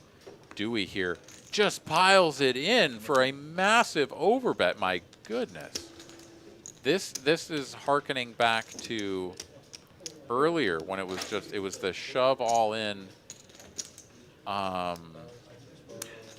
for like 3x pot. This is what, 4x pot? Over 4x pot shove. Tillman makes the call. Here we go.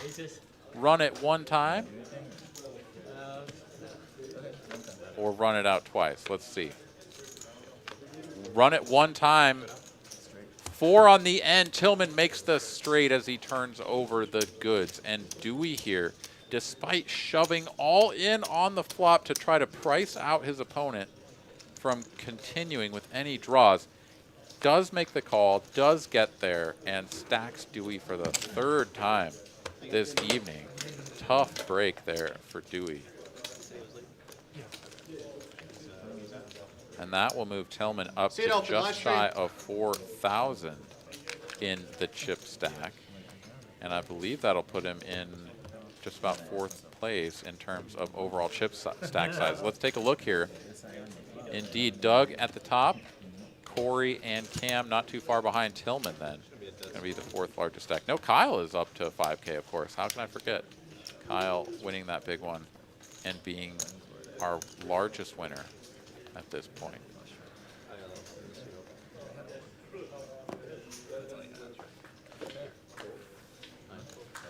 I think he was scared of that. Oh, yeah, he was. That's small. Yeah, I forgot that Kyle got the full double through Corey. Well, not full double, but like got the scoop in the massive side pot, the over 3K side pot against Corey.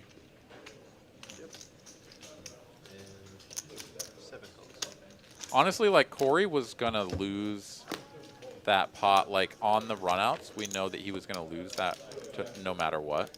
But like if he had gotten him to fold and then only had to lose the smaller amounts, the like 600 and change or whatever, I mean, that would have been amazing for him, of course.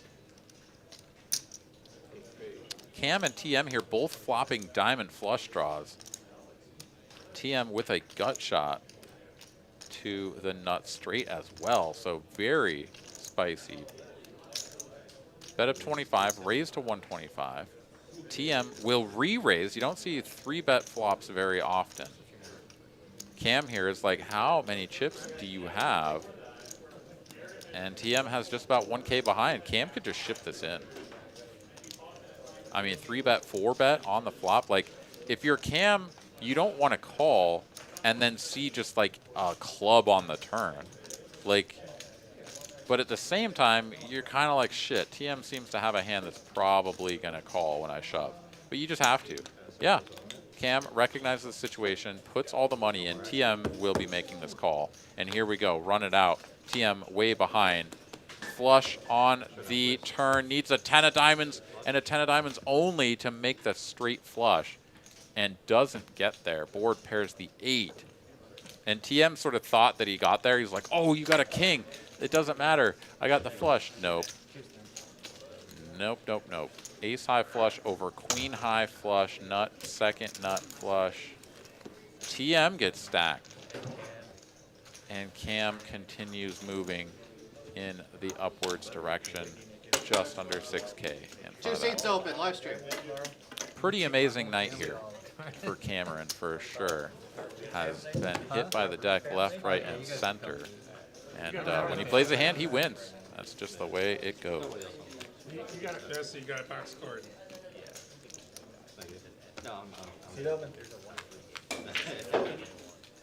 Okay, all right, cool.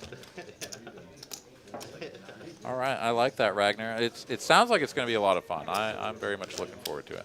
All right, there we go. It looks like TM is going to bow out just as Dewey did, getting stacked, rebuying, getting stacked. It's, yeah, it's not for the faint of heart. It is a tough game, a zero-sum game. And sometimes you just got to throw in the towel. So tough run here for a couple of our players this evening. Do wish them the best of luck if they come back and join us here on TCH Live. We do have a new player coming on in, taking a seat there. Very familiar face.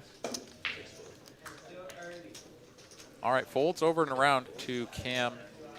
He's out of there. Tillman, though, the ace-10 off. He'll raise it up over the $20 straddle for Will and just sort of rob that man blind.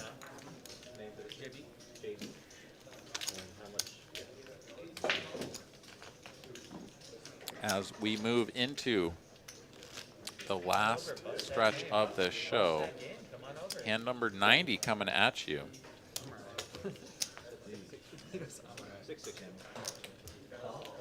Hand's moving along at a decent clip here tonight. Not a ton of tanking, not a lot of really difficult decisions, kind of slowing down the pace of the game. Also didn't hurt that TM was sort of away from the table for a good couple of orbits, and so we had you know, some sort of 8-handed action for a little while. Tends to increase the speed of play, but yeah, could very well come close to 100 hands here by the end of the night, which is something that we haven't seen a ton of in our 2-5 games as of late. Joe Mixon back in the red zone. Let's go. Cincinnati needs points here at the top of the 4th quarter, down 14-15 against Miami. Playing at home. Definitely Cincinnati Bengals fans looking for them to get some more points on the board. We go 4 ways to a flop. Couple of clubs out here. 9 high. Nobody really connecting with this board. William is actually still best with the sailboats. 3 of spades on the turn doesn't even change anything. And Will now an 80% favorite. As our friend here in the 2 seat is going to go ahead and get up and take his leave. A couple players packing things in, taking off. And fresh faces coming on in, taking a seat. Bet a 65 and a call here. Will with the up and down straight draw and the best hand. Queen of clubs on the end. Brings in the front door club flush draw. Seat open, live stream. Will checks it over to JB, who looks to be going for it with just the jack high. Sprinkle a few white chips in there just for good measure. Why not? 105. I mean, this is kind of a weird size. It's like 1/3, but like what bets 1/3? Queen 9? Will's a little perplexed, a little flummoxed, if you will. And rightfully so, as the 1/3 sizing is pretty odd. But it's because he had Jack high and was like, I don't know, can I just get you to fold a tiny pair? Yes, I can. They know we got one more. They know we have one more seat. Ragnar says, just remember, if you go off on your own, you better be back before the boat leaves or they leave without you. I have heard of that. So, yes, be careful with that. I mean, what they've got like a foghorn, right? They like sound to sort of let you know that, you know, we're probably gonna leave. Get your ass back here. But yeah. Oh, like you just know that they leave at like exactly 10 past the hour or something? Yeah. I mean, that also makes sense. Like they shouldn't have to blow the foghorn, but seems like the picture in my mind of like, oh, we're on a cruise ship. Like, you know, whenever something happens, something important is going to happen, they blast the foghorn.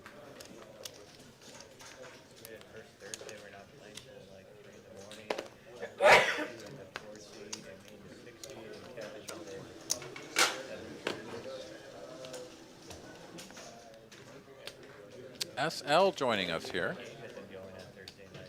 3K in the stack.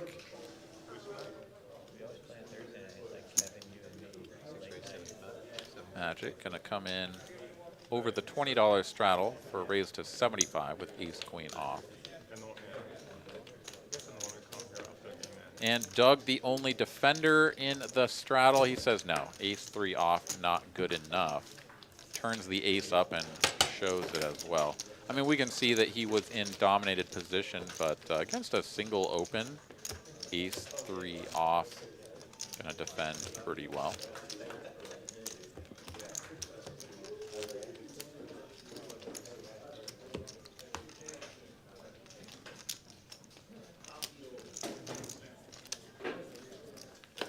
Interesting that they'll only run the casino in international waters. I mean, I suppose that they could have some sort of handshake agreement or whatever with, you know, Mexico or whoever it was, where it's like they could also operate the casino whilst being within their waters. But, I mean, certainly the United States and getting like a casino license and all of the things that would be required in order to operate within the jurisdiction of the United States would be onerous. So that makes sense to me. Will the Knit is all in here with a pair of 10s. Corey and Magic both get out of the way, and Will drags the pot. Picks up 115 bucks that he didn't have before, and he'll be happy to do so without having to see flop, turn, and river with the pair of 10s.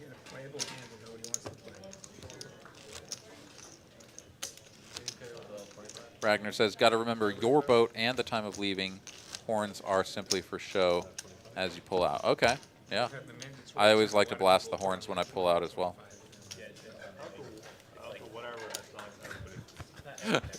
Got a good chuckle out of Kristen on that one.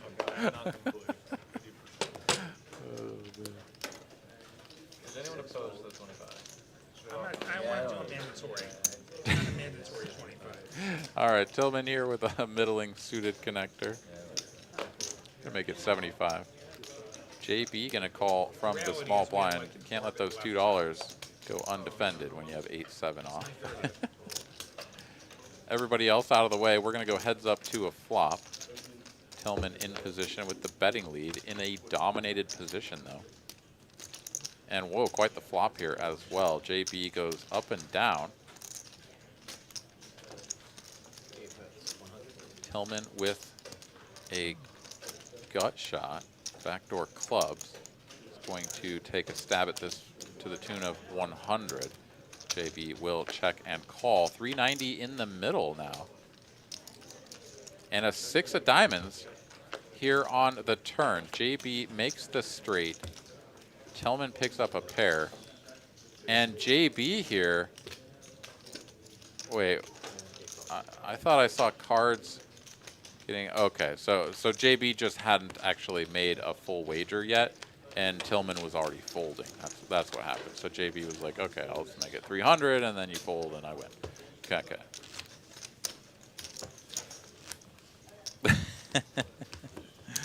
Oh yeah. Glad you guys got a little kick out of that.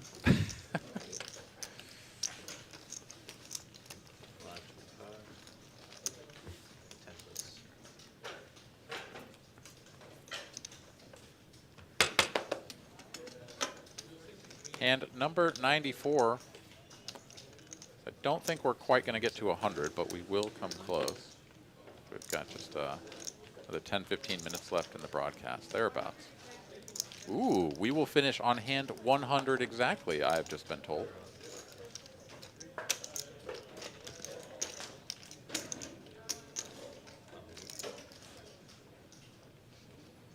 Raise to 75 here from Cam. SL in the straddle. Gonna go ahead and make the call. Magic is out of the way. Back over to Cam now.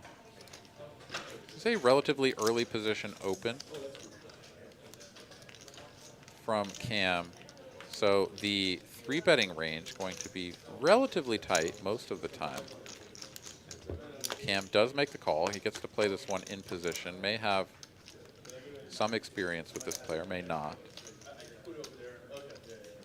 SL here, top pair, top kicker with the 10s on board. Cam up and down, straight draw.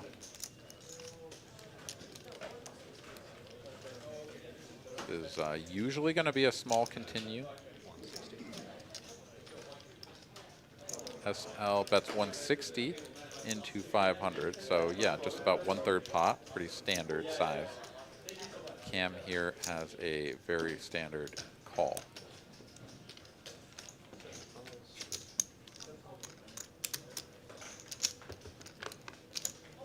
There we go, to a turn 2 of spades.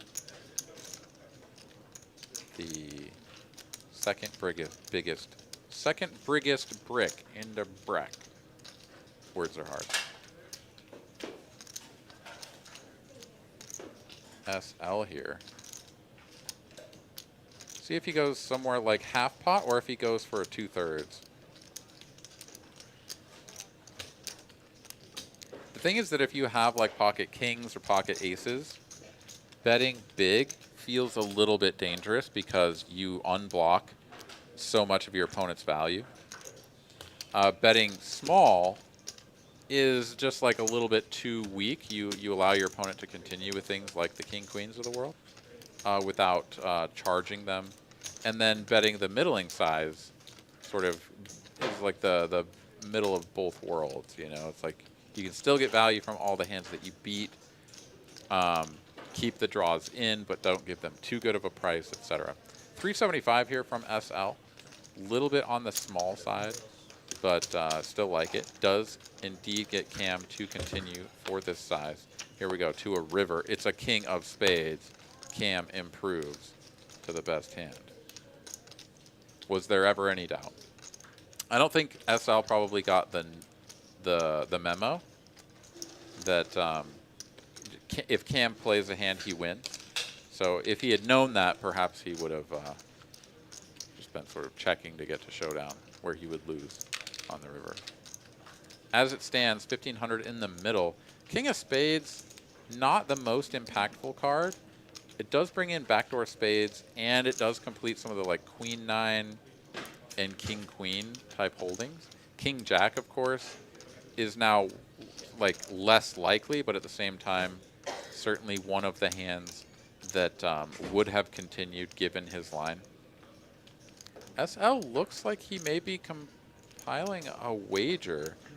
I don't know if this is going to be the right move, as he, wow, and a big wager as well. That's 1.1K. This is basically attacking queen jack exactly.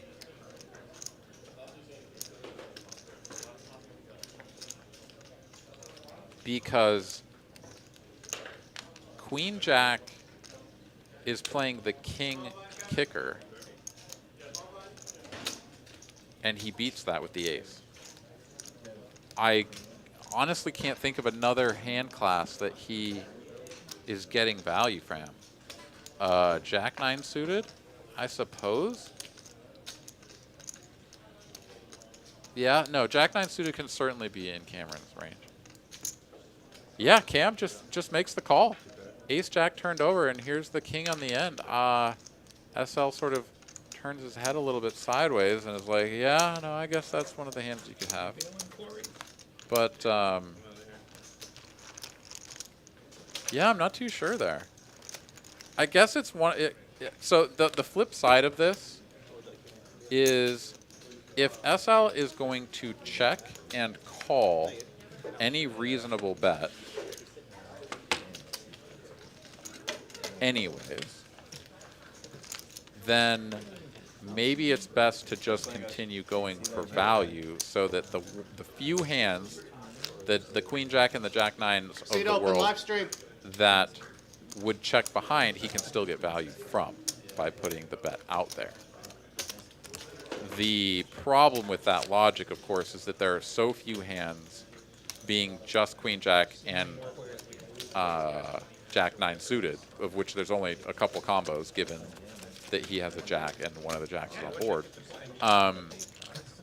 There's like 4 combinations of hands that you can get value from that would check behind every time. And then there's a lot of hands, potentially.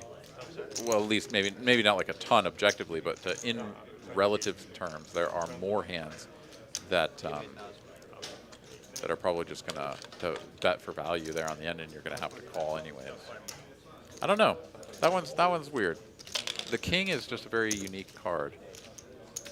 I'm just not sure that Ace Jack is supposed to bet. Of course, here I am. I'm just rambling on and on and on.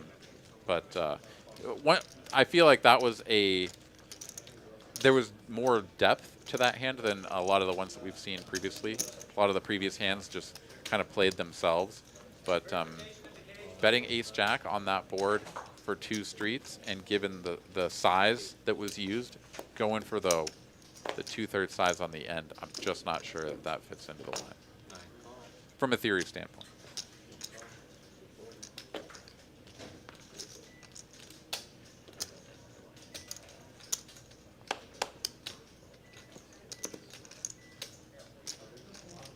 All right, Will limping with 7s.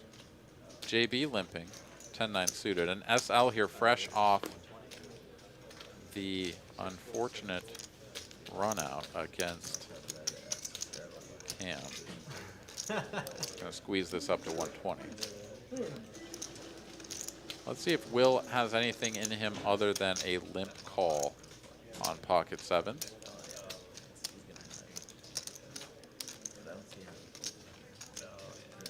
Would be perhaps a little bit unorthodox to go for a limp back raise with a hand as middling as 7s, but by calling, he certainly invites JB into the pot, and JB obliges. Here we go, 3 players to a flop. 10, 9, 5 Badoogie, top 2 for JB.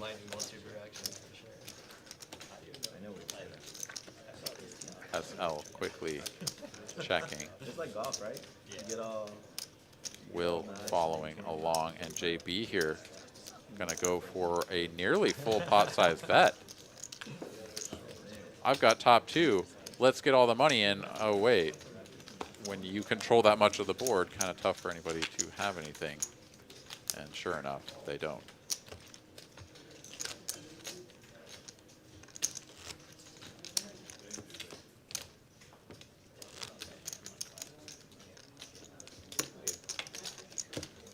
Hand number 96 coming right along here. As once again, we did get word that hand number 100 will be the last one. So we must either have a couple of quickies or we're going to go a little bit past the top of the hour here.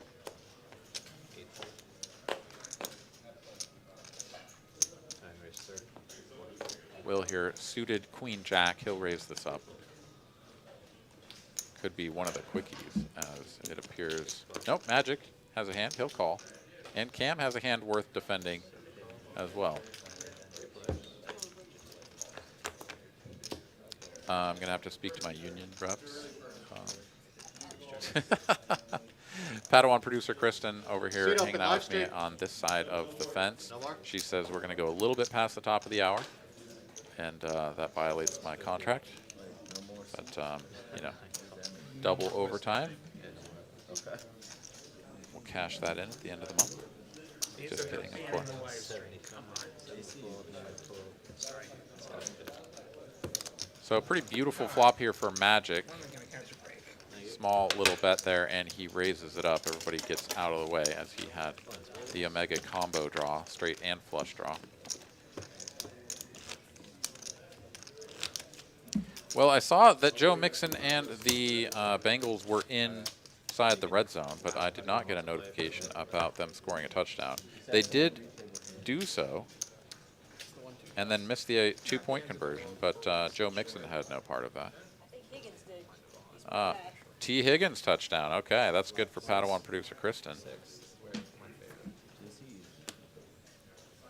All right, here comes another quickie as it is folded around to our newest player, Matt here in the 2 seat, sitting down with chunky 5.6K. He'll raise this up. Magic will make the call. Everybody else out of the way, All in. except for Will the Knit, who wakes up with ladies, and he's going to ship his nub across the line. And Matt's like, okay, how much is that? My first hand, I'm going to get it all in with ace-king here. I presume that Matt will get the count, realize that it is a relatively insignificant amount in comparison to what he would like to play for. Magic over there is just, you know, we just go all in, and Magic has to fold literally everything. So Matt will sort of get the lay of the land here, and then I suspect go all in here momentarily. Instead, he just calls. He actually invites Magic in, but Magic doesn't take it, doesn't take the bait. King high flop here. Matt in the lead. Of course. The queens are already on their back there for Will the Knit, but ace king is good. Rip it one time. Will gets felted, and back to purgatory you go, buddy, unfortunately. Good hands. I guess that's not purgatory anymore. At least purgatory, you're chopping pots. In hell, you just lose to ace king. Will is going to rebuy for 2 pink chips, though, and take one more swing at glory. Straddle 10. Yes, I need chips. Thank you. Tough spot for Will, tough roll Green's fine. for Poker Monkey.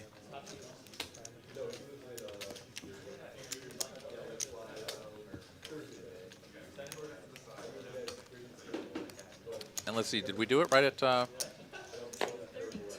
Okay, so we got to wait just a couple of minutes. I think I'm short one. Well then, going past the top of the hour is exactly what we needed for Kristen to have one more shot at getting back to even.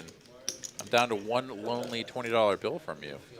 I was really looking forward to my Taco Bell, and now I'm like, if I lose that, I'm going to dip into my own Taco Bell fund. Man, free Taco Bell tastes so much better. Ugh, I know. All right, here we go. We have Magic and Tillman both repping the suited kings. Doug in there on a couple of sixes. Brain Freeze wants to know, is this the last hand? No, hand number 100 will be the last hand. Doug here still best. He has effective third pair. Checks to Magic. He'll take a stab at this. He's got a couple of backdoors working, and whoa, everybody just folds, so take it down. I feel like Magic tonight. Onwards we move. Hand number 99 as we take a look at the stacks and the earnings. Cameron up 5.6K tonight after buying in for 2. What a run. I don't Love to see it. 2 spades on or 2 diamonds on that flop. Like, did you know you had Yeah, that? yeah.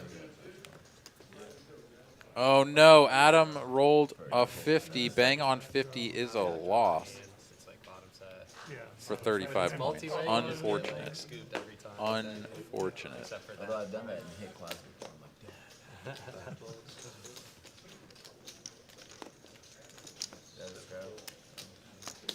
Whole lot of not much happening in this hand. We're at 10 right now. Will here on King 9 is going to limp, and JB will check his option. So we'll go heads up to a flop. Battle of the blinds. comes king high. Let's see if Will bets out here or checks. He does indeed check. Gives JB an opportunity to try to 20. take this away.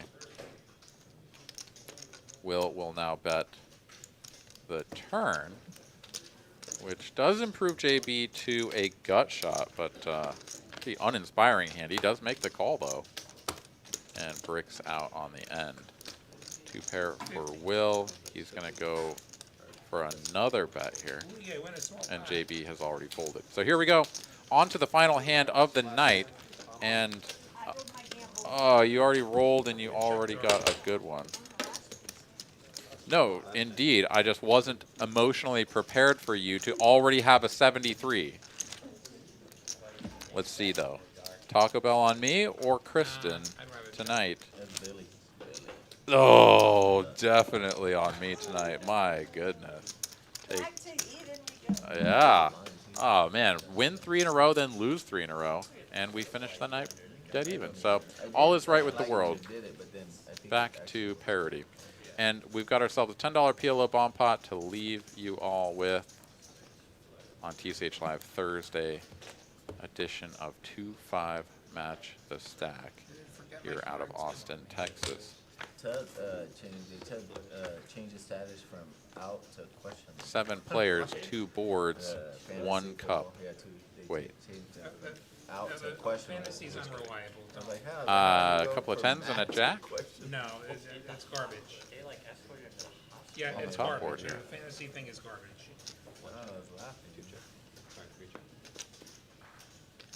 Doug has a jack. SL has a 10. I bet that 10. Does also have a gut shot and some weird sort of backdoor straight opportunities on bottom.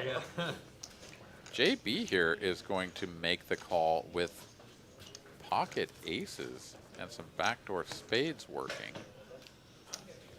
He's the only player to defend, and here we go, heads up between these 2 players to the turn. SL drills Broadway to go with his 3 10s. The board pairing 3 on bottom makes aces up for JB. Both of these players with a pretty strong lock on their respective boards. Backdoor spades also coming in for JB on bottom. Bit of 170, and yeah, I guess you didn't really float with aces to give up now. Your hand feels pretty good. And a 10 or an ace on top, and you definitely could just be best. Maybe not a 10, but like, you know, certainly an ace, you're going to feel pretty good about it. Only 1 left in the deck. It doesn't come, but it does put another Broadway card out there. JB blocking Broadway pretty hard. Checks it over. What's that? And I don't know, SL here, he may just shut this down. He does have a 4, so he can definitely, I mean, he interacts with the bottom board to some extent in terms of bluffing. He's gonna bet full pot here for 5-10 and try to put JB in a spot.